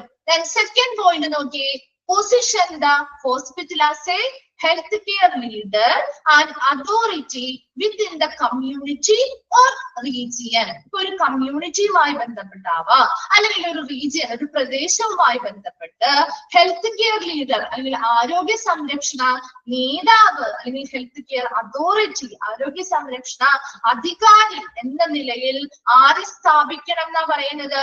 ഒരു ഹോസ്പിറ്റലിനെ സ്ഥാപിക്കുന്നതിന് വേണ്ടിയിട്ട് നമുക്ക് ഈ പബ്ലിക് റിലേഷൻ വളരെ അത്യാവശ്യമാണ്. ആവശ്യമാണ് അല്ലെ. നമ്മുടെ എപ്പോഴും നമ്മുടെ ഹെൽത്ത്, നമ്മുടെ ആരോഗ്യപരമായ ആ കാര്യങ്ങളൊക്കെ എല്ലാ രീതിയിലും മാനേജ് ചെയ്യുന്നത് അല്ലെങ്കിൽ മേൽനോട്ടം വഹിക്കുന്നതും എല്ലാ രീതിയിലുമുള്ള ഒരു നേതാവ് അല്ലെങ്കിൽ ഒരു അതോറിറ്റി, എന്താണ് ഒരു അധികാരി എന്ന് പറയുന്നത് ഹോസ്പിറ്റലുകൾ അല്ലേ. അപ്പൊ അതൊരു സമൂഹം അല്ലെങ്കിൽ കമ്മ്യൂണിറ്റിയുമായി ബന്ധപ്പെട്ടാണെങ്കിലും ഒരു പ്രദേശവുമായി ബന്ധപ്പെട്ടാണെങ്കിലും ആ ഒരു ലീഡർ എന്ന സ്ഥാനം അല്ലെങ്കിൽ ആ ഒരു അധികാരി എന്ന സ്ഥാനത്തേക്ക് ആ ഹോസ്പിറ്റലിനെ സ്ഥാപിക്കണമെങ്കിൽ അല്ലെങ്കിൽ സ്ഥാപിച്ചു അതിനു വേണ്ടിയിട്ട് സ്ഥാപിക്കാനായിട്ട് നമുക്ക് എപ്പോഴും നല്ലൊരു പബ്ലിക് റിലേഷൻ ആവശ്യമാണ്. ഒരു നല്ല ഹോസ്പിറ്റലാണ്, ഇപ്പൊ നമുക്ക് ഒരു ഹോസ്പിറ്റല് മോശമാണ് അല്ലെങ്കിൽ അവിടുത്തെ അനുഭവങ്ങൾ നമുക്ക് ചെല്ലുമ്പോൾ നല്ല സർവീസുകൾ കിട്ടുന്നില്ല, നമുക്ക് അവിടെ ചെല്ലുമ്പോൾ നമുക്ക് മോശമായിട്ടുള്ള ഒരു അനുഭവമാണ് ഉണ്ടാവുന്നതെങ്കിൽ ആ ഹോസ്പിറ്റലിനെ നമ്മുടെ ആ ഒരു ഭാഗത്തെ ഹെൽത്ത് കെയർ ലീഡർ അല്ലെങ്കിൽ ഒരു അതോറിറ്റി ആയിട്ട് നമുക്ക് സ്ഥാപിക്കാൻ പറ്റുമോ? നമുക്ക് ആ ഒരു നല്ല ഇല്ലല്ലോ ഇല്ലേ. പബ്ലിക് റിലേഷൻ നമ്മൾ ആ ഒരു അവരുമായിട്ടുള്ള ആ ഒരു ഹോസ്പിറ്റലുമായിട്ടുള്ള പബ്ലിക് റിലേഷൻ എന്താണ്, വളരെ മോശം അഭിപ്രായമാണ് അല്ലെ. അതുകൊണ്ട് ആ ഒരു ഹോസ്പിറ്റലിനെ നമുക്ക് എന്ത് ചെയ്യാൻ പറ്റില്ല, ആ ഒരു പ്രദേശത്ത് അല്ലെങ്കിൽ ആ ഒരു കമ്മ്യൂണിറ്റിയുടെ ഹെൽത്ത് കെയർ ലീഡർ അല്ലെങ്കിൽ അധികാരി എന്ന നിലയിൽ നമുക്ക് സ്ഥാപിക്കാൻ പറ്റില്ല. അതേസമയം നല്ലൊരു പബ്ലിക് റിലേഷൻ ഉള്ള ഒരു ഹോസ്പിറ്റൽ ആണെങ്കിൽ ആ ഹോസ്പിറ്റൽ ഒരു ഹോസ്പിറ്റൽ മതി അല്ലെ. നമുക്ക് എല്ലാ കാര്യങ്ങൾക്കും നമുക്ക് ആ ഒരു ഹോസ്പിറ്റൽ ആശ്രയിച്ചാൽ മതിയാവും. ആ ഒരു ഹോസ്പിറ്റൽ എന്ന് പറയുന്നത് നല്ലൊരു ഹെൽത്ത് കെയർ ലീഡർ ആയിട്ട് അല്ലെങ്കിൽ നല്ലൊരു ഹെൽത്ത് കെയർ അതോറിറ്റി അധികാരിയായിട്ട് ആ ഹോസ്പിറ്റലിനെ സ്ഥാപിക്കണമെങ്കിൽ ആ ഹോസ്പിറ്റലിന് നല്ലൊരു പബ്ലിക് റിലേഷൻസ് ഉണ്ടായിരിക്കണം. മൂന്നാമതായി പറയുന്നത് increase awareness of the hospital's total range of programs and services. ആ ഹോസ്പിറ്റലിലുള്ള മൊത്തത്തിലുള്ള എല്ലാ പരിപാടികളെയും പ്രവർത്തനങ്ങളെയും സേവനങ്ങളെയും കുറിച്ചുള്ള ഒരു അവബോധം ഇൻക്രീസ് ചെയ്യുക അല്ലെങ്കിൽ വർദ്ധിപ്പിക്കുക. അപ്പൊ അങ്ങനെ അവബോധം വർദ്ധിപ്പിക്കണമെങ്കിലും നമുക്ക് എന്ത് വേണം, നല്ലൊരു പബ്ലിക് റിലേഷൻ വേണം അല്ലെ. ആളുകളോട് ഒരു റിലേഷൻഷിപ്പിലൂടെ അല്ലെ നമുക്ക് ആ ഒരു ഹോസ്പിറ്റലിലുള്ള പ്രോഗ്രാമുകള് സർവീസുകള് അല്ലെ മൊത്തത്തിലുള്ള എല്ലാ രീതിയിലുമുള്ള മൊത്തത്തിലുള്ള പ്രോഗ്രാമുകളും സർവീസുകളും പരിപാടികളും സേവനങ്ങളും ഇങ്ങനെയുള്ള ഹോസ്പിറ്റലിലുണ്ട്. അത് നല്ല രീതിയിൽ ആളുകൾക്ക് വേണ്ടിയാണ് നമ്മൾ കൊടുക്കാൻ പോകുന്നത്. ആ സർവീസ് ആളുകൾക്ക് വേണ്ടിയിട്ടുള്ളതാണ് എന്നുള്ളത് ആളുകൾക്ക് അതിനെ കുറിച്ചുള്ള ഒരു അവബോധം ഉണ്ടാക്കണം അല്ലെങ്കിൽ വർദ്ധിപ്പിക്കണമെങ്കിൽ നല്ലൊരു പബ്ലിക് റിലേഷൻസിലൂടെ മാത്രമേ സാധിക്കുകയുള്ളൂ. എൻഹാൻസ് ദ ഹോസ്പിറ്റൽ ഇമേജ് അല്ലെ. ഈ പറയുന്ന കാര്യങ്ങളിലൂടെയൊക്കെ നമുക്ക് ആ ഹോസ്പിറ്റലിന്റെ പ്രതിച്ഛായ നമുക്ക് എന്ത് ചെയ്യാൻ പറ്റും, മെച്ചപ്പെടുത്താനായിട്ട് സാധിക്കും അല്ലെ. ഹോസ്പിറ്റലിന്റെ ഒരു ഇമേജ് എന്ന് പറയുന്നത് മെച്ചപ്പെടുത്താൻ പറ്റില്ലേ ഇങ്ങനെയുള്ള നല്ല പബ്ലിക് റിലേഷൻ ഉണ്ടെങ്കിൽ അല്ലെ. നല്ല പബ്ലിക് റിലേഷൻ ഉള്ള ഒരു ഹോസ്പിറ്റൽ എപ്പോഴും നല്ലൊരു ഇമേജ് ആയിരിക്കും നമ്മുടെ മനസ്സിലുണ്ടാവുക അല്ലെ. നല്ലൊരു പ്രതിച്ഛായ മെച്ചപ്പെടുത്താനായിട്ട് നല്ലൊരു പബ്ലിക് റിലേഷനിലൂടെ സാധിക്കുന്നു. And assist in recruitment and retention of employees. ഇനി എന്താ, എംപ്ലോയീസ് അവിടുത്തെ ജീവനക്കാരെ റിക്രൂട്ട് ചെയ്യുക, തിരഞ്ഞെടുക്കുന്നതിനും അവരെ അവിടെ നിലനിർത്തുന്നതിനും പബ്ലിക് റിലേഷൻസ് സഹായിക്കുന്നുണ്ട്. കാരണം എന്താണ്, നമ്മൾ ഈ ജീവനക്കാരെ തിരഞ്ഞെടുക്കുന്നത് ഈ പബ്ലിക്കിൽ നിന്ന് തന്നെയാണ് അല്ലെ. പൊതുജനങ്ങളിൽ നിന്നല്ലേ ഒരാളെയല്ലേ, ഒന്നോ രണ്ടോ പേരെ വേക്കൻസി അനുസരിച്ച് എത്ര പേരെയാണോ വേണ്ട അവരെയാണ് നമ്മൾ ഈ ഒരു പൊസിഷനിലേക്ക് തിരഞ്ഞെടുക്കുന്നത്. അവിടെ എന്താണ്, അവരുടെ പ്രകടനം മികച്ചതാണെങ്കിൽ അവരെ അവിടെ നിലനിർത്തുന്നതും ആരുടെ അടിസ്ഥാനത്തിൽ തന്നെയായിരിക്കും, ആ പബ്ലിക്കുമായി ബന്ധപ്പെട്ട അഭിപ്രായത്തിനനുസരിച്ചായിരിക്കും അല്ലെ. അപ്പൊ ആ ഒരാളെ സെലക്ട് ചെയ്തു, നമ്മളൊരു ഹോസ്പിറ്റലിൽ ചെന്നു, നമ്മൾ ഏതെങ്കിലും ഒരു സ്ഥാപനത്തിൽ ഒരാളെ അവിടെ സെലക്ട് ചെയ്ത് നമ്മൾ അപ്പോയിന്റ്മെന്റ് ചെയ്തു. അപ്പൊ അവിടെ ആ ഒരു പൊതുജനത്തിൽ നിന്നാണ് നമ്മൾ അവരുടെ നിന്നാണ് ഒരാളെ നമ്മൾ സെലക്ട് ചെയ്യുന്നത്. ആ സെലക്ട് ചെയ്ത വ്യക്തി അവിടെ നിലനിൽക്കണമോ ഇല്ലയോ എന്ന് തീരുമാനിക്കുന്നത് അവർക്ക് പബ്ലിക് അല്ലേ. അവർ പബ്ലിക്കുമായിട്ട് നല്ല രീതിയിലല്ല ഇടപെടുന്നത് അല്ലെങ്കിൽ നല്ല സർവീസ് അല്ല അവർ കൊടുക്കുന്നതെങ്കിൽ അവർക്ക് എന്തായിരിക്കും, കംപ്ലൈന്റുകൾ വരും അല്ലെ. കംപ്ലൈന്റുകൾ വരുമ്പോ സ്വാഭാവികമായിട്ടും ആ ഒരു വ്യക്തിയെ അവിടെ നിലനിർത്തുമോ അവരെ പറഞ്ഞുവിടോ, എങ്ങനെയാണ് ചെയ്യാ?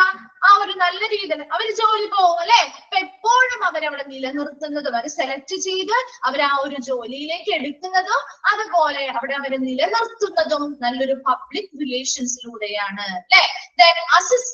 Act as a foundation when unreal news about the hospitals happen. ഇനി എന്താ, ഹോസ്പിറ്റലിനെ ബന്ധപ്പെട്ട് എന്തെങ്കിലും യഥാർത്ഥമല്ലാത്ത ന്യൂസുകളൊക്കെ വരാറില്ലേ, നിങ്ങൾ കേട്ടിട്ടില്ലേ? ചില ഹോസ്പിറ്റലിനെ കുറിച്ചൊക്കെ ഫേക്ക് ആയിട്ടുള്ള ന്യൂസുകളൊക്കെ കേൾക്കാറില്ലേ, യഥാർത്ഥമല്ലാത്ത കുറെ ന്യൂസുകളും കാര്യങ്ങളും ഒക്കെ കേൾക്കാം അല്ലെ. ചിലതൊക്കെ ശരിക്കും ഉള്ളതായിരിക്കാം. ഈ സമയം ഇപ്പൊ നമ്മുടെ നല്ലൊരു ഹോസ്പിറ്റലിനെ പറ്റി നമുക്ക് നല്ല പരിചയമുള്ള നല്ലൊരു ഹോസ്പിറ്റലാണ് നമ്മുടെ മനസ്സിൽ ചിത്രമുള്ള ഒരു ഹോസ്പിറ്റൽ ഉണ്ടാവുമല്ലോ. ഏതെങ്കിലും ഒക്കെ ഹോസ്പിറ്റൽ നമ്മുടെ മനസ്സിലുണ്ടാവും അല്ലെ, നല്ലതാണ് എന്ന് തോന്നിയിട്ടുള്ള കുറെ ഹോസ്പിറ്റൽ ഉണ്ടാവില്ലേ. അപ്പൊ ആ ഒരു ഹോസ്പിറ്റലിനെ പറ്റി ഇങ്ങനെ ഒരു അന്യായമായ അല്ലെങ്കിൽ ഒരു ഫേക്ക് ആയിട്ടുള്ള അൺറിയൽ ആയിട്ടുള്ള ഒരു ന്യൂസ് കേൾക്കുകയാണെങ്കിൽ, നല്ലൊരു പബ്ലിക് റിലേഷൻ ഉള്ള ഒരു ഹോസ്പിറ്റൽ ആണെങ്കിൽ അത് നമ്മൾ വിശ്വസിക്കോ? നമ്മൾ വിശ്വസിക്കോ? ഇല്ല അല്ലെ. കാരണം എന്തുകൊണ്ടാണ് പബ്ലിക് അത് വിശ്വസിക്കാൻ തയ്യാറാവാത്തത്?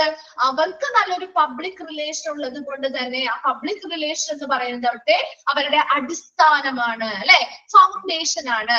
ആ ഒരു അടിസ്ഥാനം അവിടെ ഉണ്ടാക്കിയിരിക്കുന്നത് കൊണ്ട് തന്നെ അവരെ കുറിച്ചുള്ള ഒരു ഫേക്ക് ന്യൂസുകൾ വന്നാൽ പോലും പലരും എന്ത് ചെയ്യില്ല, ആ ഒരു പബ്ലിക് അതിനെ വിശ്വസിക്കാതെ ഇരിക്കും അല്ലെ. അവര് പിന്നെയും ആ ഹോസ്പിറ്റലിൽ നമ്മൾ എന്ത് ചെയ്യും, നമ്മളാണെങ്കിലും ആ ഹോസ്പിറ്റലിലേക്ക് പിന്നെ ആ ഒരു ന്യൂസ് കേട്ടത് കൊണ്ട് തന്നെ പോവാണ്ടിരിക്കോ? പിന്നെയും പോകും അല്ലെ. ആ ഒരു അടിസ്ഥാനപരമായിട്ടുള്ള ഒരു ഫൗണ്ടേഷൻ ഈ ഒരു പബ്ലിക് റിലേഷൻ വഴി അവർ ഉണ്ടാക്കിയെടുക്കുകയാണെങ്കിൽ, ഇങ്ങനെയുള്ള അൺറിയൽ ആയിട്ടുള്ള യാഥാർത്ഥ്യമല്ലാത്ത ന്യൂസുകളൊക്കെ ആ ഹോസ്പിറ്റലിനെ കുറിച്ച് വരികയാണെങ്കിലും അവിടെ എന്താ അടിസ്ഥാനപരമായിട്ട് ഒരു പബ്ലിക് റിലേഷനുമായി ബന്ധപ്പെട്ട ഒരു അടിസ്ഥാനം ഉണ്ടെങ്കിൽ അവർക്ക് അതിൽ നിന്ന് ഓവർകം ചെയ്തു വരാനായിട്ട് സാധിക്കും. And improve employee morale. എന്താ ഇംപ്രൂവ് എംപ്ലോയി മൊറൈൽ എന്ന് പറയുന്നത്? എംപ്ലോയീസ് അവിടുത്തെ ജീവനക്കാരുടെ മനോവീര്യം മെച്ചപ്പെടുത്തുക. എങ്ങനെയായിരിക്കും ഒരു മനോവീര്യം അവരുടെ മെച്ചപ്പെടുത്താൻ സാധിക്കുന്നത്? പബ്ലിക് റിലേഷൻസിലൂടെ നമുക്ക് അവരുടെ ആ മനോവീര്യം അല്ലെങ്കിൽ ആ കോൺഫിഡൻസ് ലെവല് മെച്ചപ്പെടുത്താൻ പറ്റുമോ? മെച്ചപ്പെടുത്താൻ പറ്റുമോ? ഒരു എക്സാമ്പിൾ പറയാം. സാലറി ഇൻക്രീസ് ചെയ്യുന്നതോ? ഓക്കെ, എന്നാ ഒരു എക്സാമ്പിൾ പറയാം. ഇപ്പൊ ഒരു വീട്ടില് 2 കുട്ടികളുണ്ട്, 2 പേരുണ്ട്, 2 മക്കളാണുള്ളത്. അപ്പൊ അതിൽ ഒരാളെന്ന് പറഞ്ഞ ഭയങ്കര ഇൻട്രോവേർട്ട് ആണ്. അതായത് ഒരാള് വീട്ടിൽ തന്നെ ഇരുന്ന് അവര് സ്വയം എന്താണ് വീട്ടിൽ നിന്ന് പുറത്തിറങ്ങുമോ കാര്യങ്ങളോ ഒന്നും ചെയ്യില്ല. അവര് വീട്ടിലിരുന്ന് മറ്റുള്ളവരുമായിട്ട് വലിയ ഇന്ററാക്ഷനോ കാര്യങ്ങളോ ഇല്ലാതെ സ്വയം അവര് ജോലിയൊക്കെ ചെയ്ത് എന്തെങ്കിലുമൊക്കെ ചെയ്ത് വീട്ടിൽ തന്നെ ഇരിക്കുകയാണ്. മറ്റൊരാള് പുറത്തു പോയി ജോലിയൊക്കെ ചെയ്ത് എല്ലാവരുമായിട്ട് നല്ല കമ്പനി കൂടി ഇതാണ്. അതിന്റെ ഏറ്റവും കോൺഫിഡൻസ് ലെവല് അല്ലെങ്കിൽ അവരുടെ ആ ഒരു മനോവീര്യം ഏറ്റവും കൂടുതലുള്ള ആർക്കായിരിക്കും? എന്തിനേയും ഫേസ് ചെയ്യാനും എന്ത് കാര്യം ചെയ്യാനും ഒരു കോൺഫിഡൻസ് ലെവൽ ഉള്ളത് ആ 2 മക്കളിൽ ആർക്കായിരിക്കും? വീട്ടിലിരിക്കുന്നവർക്കായിരിക്കും. അത് ആ ഒരു പുറത്തു പോയി സെക്കൻഡ് പേഴ്സൺ ആയിരിക്കും. എന്തുകൊണ്ടാണ് സെക്കൻഡ് പേഴ്സൺ ആണെന്ന് പറയുന്നത്? നിങ്ങൾ എന്തുകൊണ്ടായിരിക്കും? അവരെന്താ കൂടുതലും പബ്ലിക്കുമായിട്ട് ഇന്ററാക്ട് ചെയ്യുന്നത് കൊണ്ടല്ലേ. മറ്റുള്ളവരുമായി ഏറ്റവും കൂടുതൽ നമ്മൾ ഇടപഴകുന്നത് വഴിയാണ് നമുക്ക് കോൺഫിഡൻസ് കൂടുന്നത് അല്ലെ. നല്ലൊരു ഇന്ററാക്ഷൻസ് അല്ലെങ്കിൽ റിലേഷൻസ് ഉണ്ടാവുമ്പോഴാണ് നമ്മൾ കൂടുതൽ കാര്യങ്ങൾ അതിൽ നിന്ന് പഠിക്കുന്നതും അതിലൂടെയാണ് നമ്മുടെ കോൺഫിഡൻസ് ലെവൽ കൂട്ടിയെടുക്കുന്നത് അല്ലെ. അത് അല്ലാതെ നമ്മൾ എപ്പോഴും ഇൻട്രോവേർട്ട് ആയിരിക്കും അല്ലെങ്കിൽ വീട്ടിൽ തങ്ങിയിരിക്കുന്ന ഒരു വ്യക്തികള് മറ്റുള്ളവരെ ഫേസ് ചെയ്യാനൊക്കെ അവർക്ക് ഒരു പേടിയായിരിക്കും. അതുകൊണ്ടാണല്ലോ അവർ അങ്ങനെ ഇരിക്കുന്നത് അല്ലെ. അപ്പൊ എപ്പോഴും നമ്മൾ മറ്റുള്ളവരുമായിട്ട് ഇന്ററാക്ട് ചെയ്യും. അപ്പൊ ഒരു ഹോസ്പിറ്റലിലുള്ളവരും അങ്ങനെ തന്നെയല്ലേ. അവിടെയുള്ള ജീവനക്കാര് അവരിങ്ങനെയുള്ള പബ്ലിക്കുമായിട്ട് ഇന്ററാക്ട് ചെയ്യുന്നത് വഴി പബ്ലിക് റിലേഷൻസ് ഉണ്ടാക്കുന്നത് വഴി അവരുടെ ആ ഒരു കോൺഫിഡൻസ് എന്ത് ചെയ്യാൻ പറ്റും? മെച്ചപ്പെടുത്താനായിട്ട് സാധിക്കും. കിട്ടിയോ? ആ പോയിന്റ്സ് ഒന്നും കൂടി നോക്കാട്ടോ. നീഡ് ഓഫ് പബ്ലിക് റിലേഷന്റെ ആവശ്യകതകൾ എന്തൊക്കെയാണ് നോക്കി. നമുക്ക് അറിയാവുന്ന കാര്യങ്ങൾ തന്നെയാണ്, പക്ഷെ കുറച്ച് നിങ്ങൾക്ക് മനസ്സിലാവാത്തൊരു കൺഫ്യൂസ്ഡ് ആയിട്ട് രീതിയിൽ എഴുതിയിരിക്കുന്നത് മാത്രമേ ഉള്ളൂ. മനസ്സിലാക്കി ആ ഒരു ആശയം എന്താണ് നിങ്ങൾ മനസ്സിലാക്കി വെച്ചാൽ മതി കേട്ടോ. ഇതിൽ നിന്ന് ഇൻക്ലൂഡഡ് ആയത് ഏത്, ഇൻക്ലൂഡഡ് അല്ലാത്തത് ഏത് എന്നുള്ള രീതിയിൽ ക്വസ്റ്റ്യനെ വരുള്ളൂ. അപ്പൊ അതിന്റെ ഒരു ബേസിക് ആയിട്ട് അതിന്റെ എന്താണ് അവർ ഉദ്ദേശിച്ചിരിക്കുന്ന ആ ഒരു ഐഡിയ എന്താണ് അതൊന്ന് മനസ്സിലാക്കി വെച്ച് പഠിക്കാം കേട്ടോ. നോക്കി, ഫസ്റ്റ് എന്താ പറഞ്ഞത്?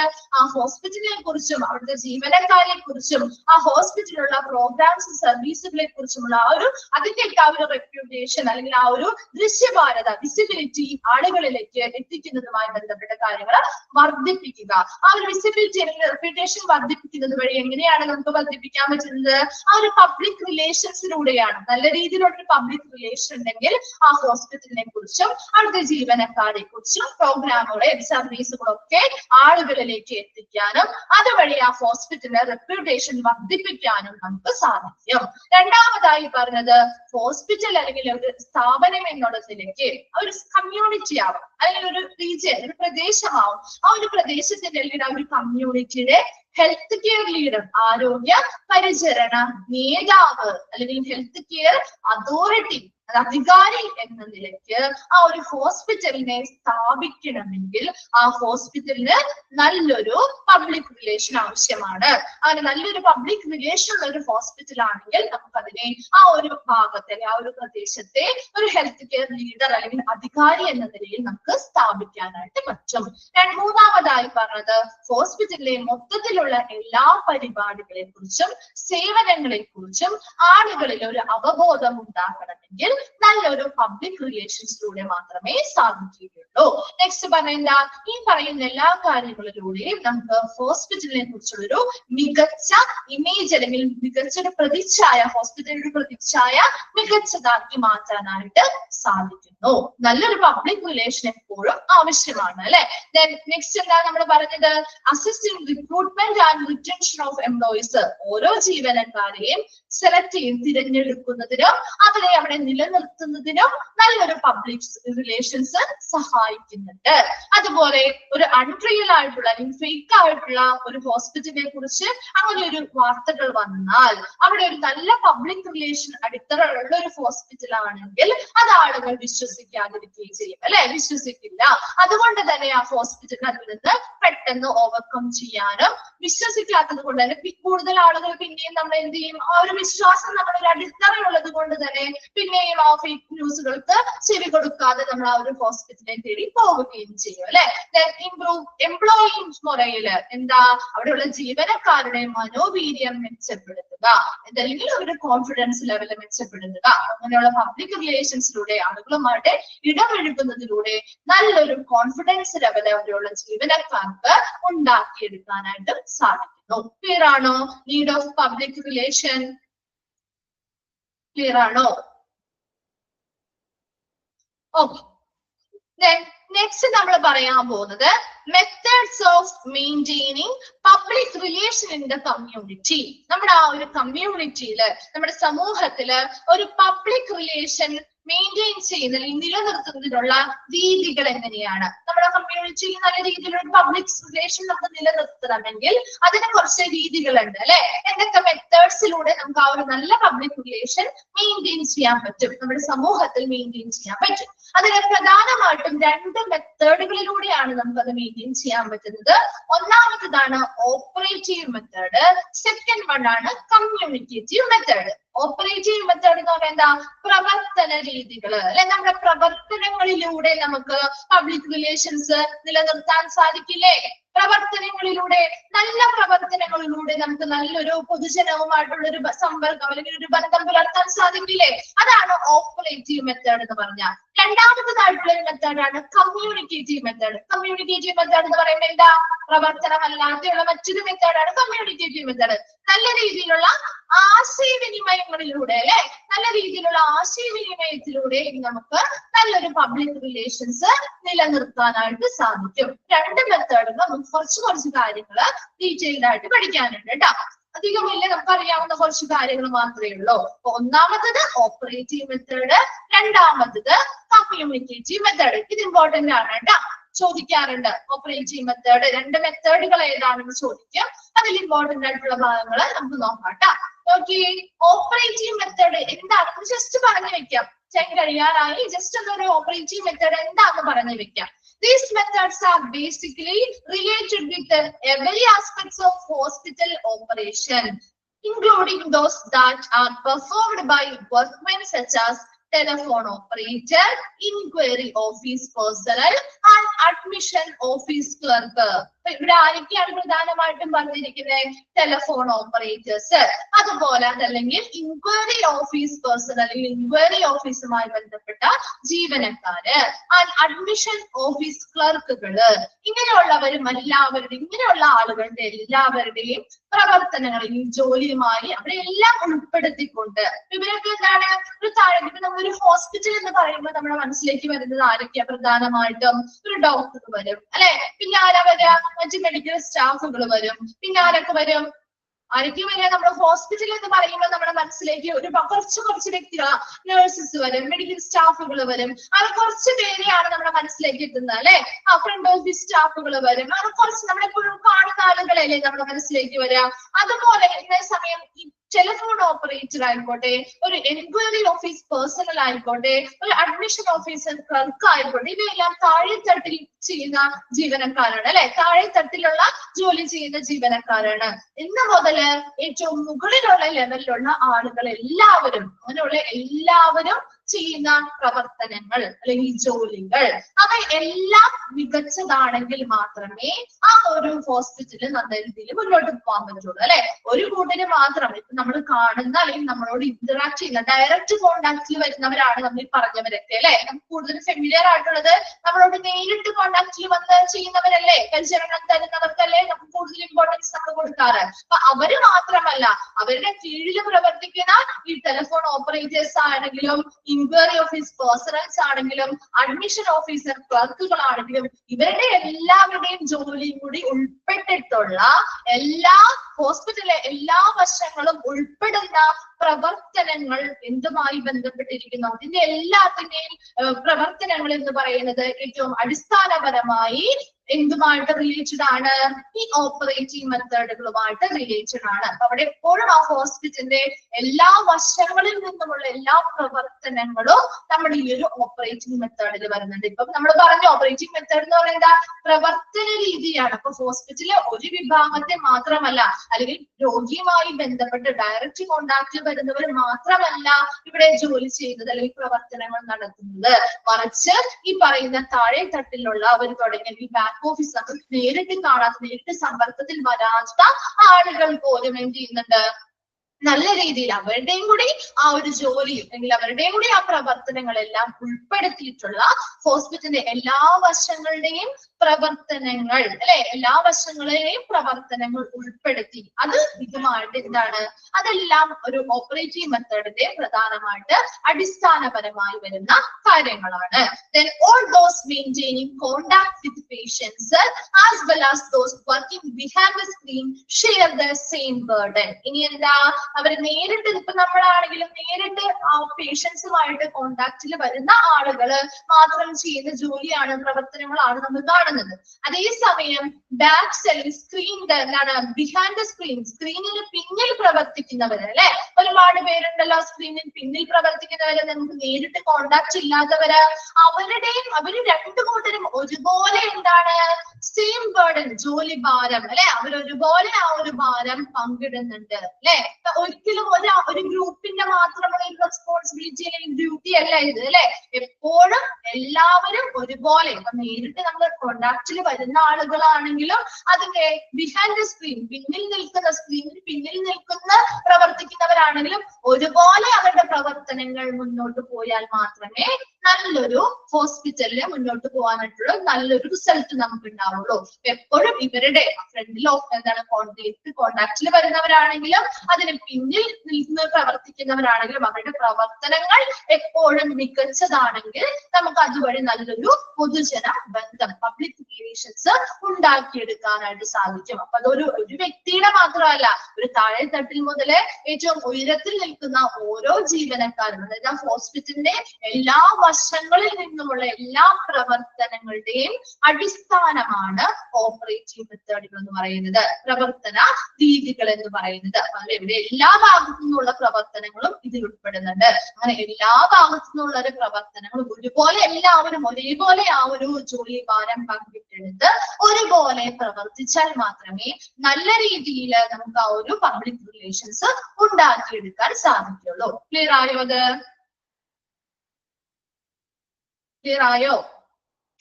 മനസ്സിലായോ? അതിന്റെ ആ ഒരു ബേസിക് ആയിട്ടുള്ള ഒരു ഐഡിയ മനസ്സിലായോ? അപ്പൊ ഓരോ വ്യക്തികളെയും എടുത്തു പറയുന്നത് എന്താണ്, അവരുടെ താഴെത്തട്ടിലിരിക്കുന്ന ആളുകളാണ്. അവരെ മാത്രം നമ്മൾ കൺസിഡർ ചെയ്ത് അവരുടെ ജോലികളും എല്ലാ വിഭാഗവും നമ്മൾ നേരിട്ട് കാണുന്ന ആളുകൾ മാത്രമല്ല, ഇവരുടെയും കൂടി ജോലികൾ ഉൾപ്പെടുത്തിക്കൊണ്ട് ആ ഹോസ്പിറ്റലിലെ എല്ലാ വശങ്ങളിലുമുള്ള എല്ലാ പ്രവർത്തനങ്ങളും എന്തുമായി അടിസ്ഥാനപരമായി ബന്ധപ്പെട്ടിരിക്കുന്നുണ്ട്, ഈ ഓപ്പറേറ്റിംഗ് മെത്തേഡുമായി ബന്ധപ്പെട്ടിരിക്കുന്നുണ്ട്. ആ പ്രവർത്തനങ്ങള് മികച്ചതാക്കണമെങ്കിൽ അവർ ഒരാൾക്ക് മാത്രം ആ ഡ്യൂട്ടി കൊടുത്താൽ പോരെ, എല്ലാവരും ഒരുപോലെ ആ ഒരു ഭാരം പങ്കിട്ടെടുക്കുകയും അതുപോലനുസരിച്ച് അവർ നന്നായി പ്രവർത്തിക്കുകയും ആ നല്ല പ്രവർത്തനങ്ങളിലൂടെയാണ് നമുക്ക് നല്ലൊരു പബ്ലിക് റിലേഷൻസ് ഉണ്ടാക്കിയെടുക്കാൻ പറ്റുന്നത്.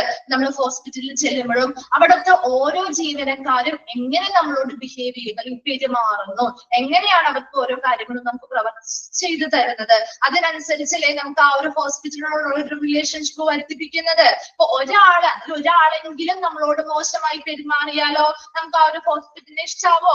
ഇല്ല. നമുക്ക് പിന്നീടും അവിടേക്ക് പോകാൻ ഒരു മടി ഉണ്ടാവും, അല്ലെ? ഒരു ബാഡ് ആയിട്ട് അല്ലെങ്കിൽ ഒരു നെഗറ്റീവ് ഇമേജ് ആണ് ഉണ്ടാവുക. അത് ഒരാള് അങ്ങനെ പ്രവർത്തിച്ചാൽ പോലും അത് ആ ഹോസ്പിറ്റലിന്റെ പബ്ലിക് റിലേഷനെ ബാധിക്കുന്നുണ്ട്.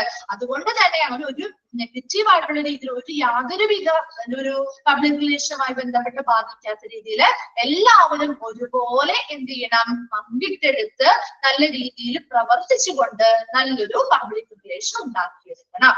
കിട്ടിയോ? എന്താണ് ആ ഒരു പാരഗ്രാഫിൽ ഉദ്ദേശിച്ചിരിക്കുന്ന ആ ഒരു മീനിങ് ക്ലിയർ ആയോ?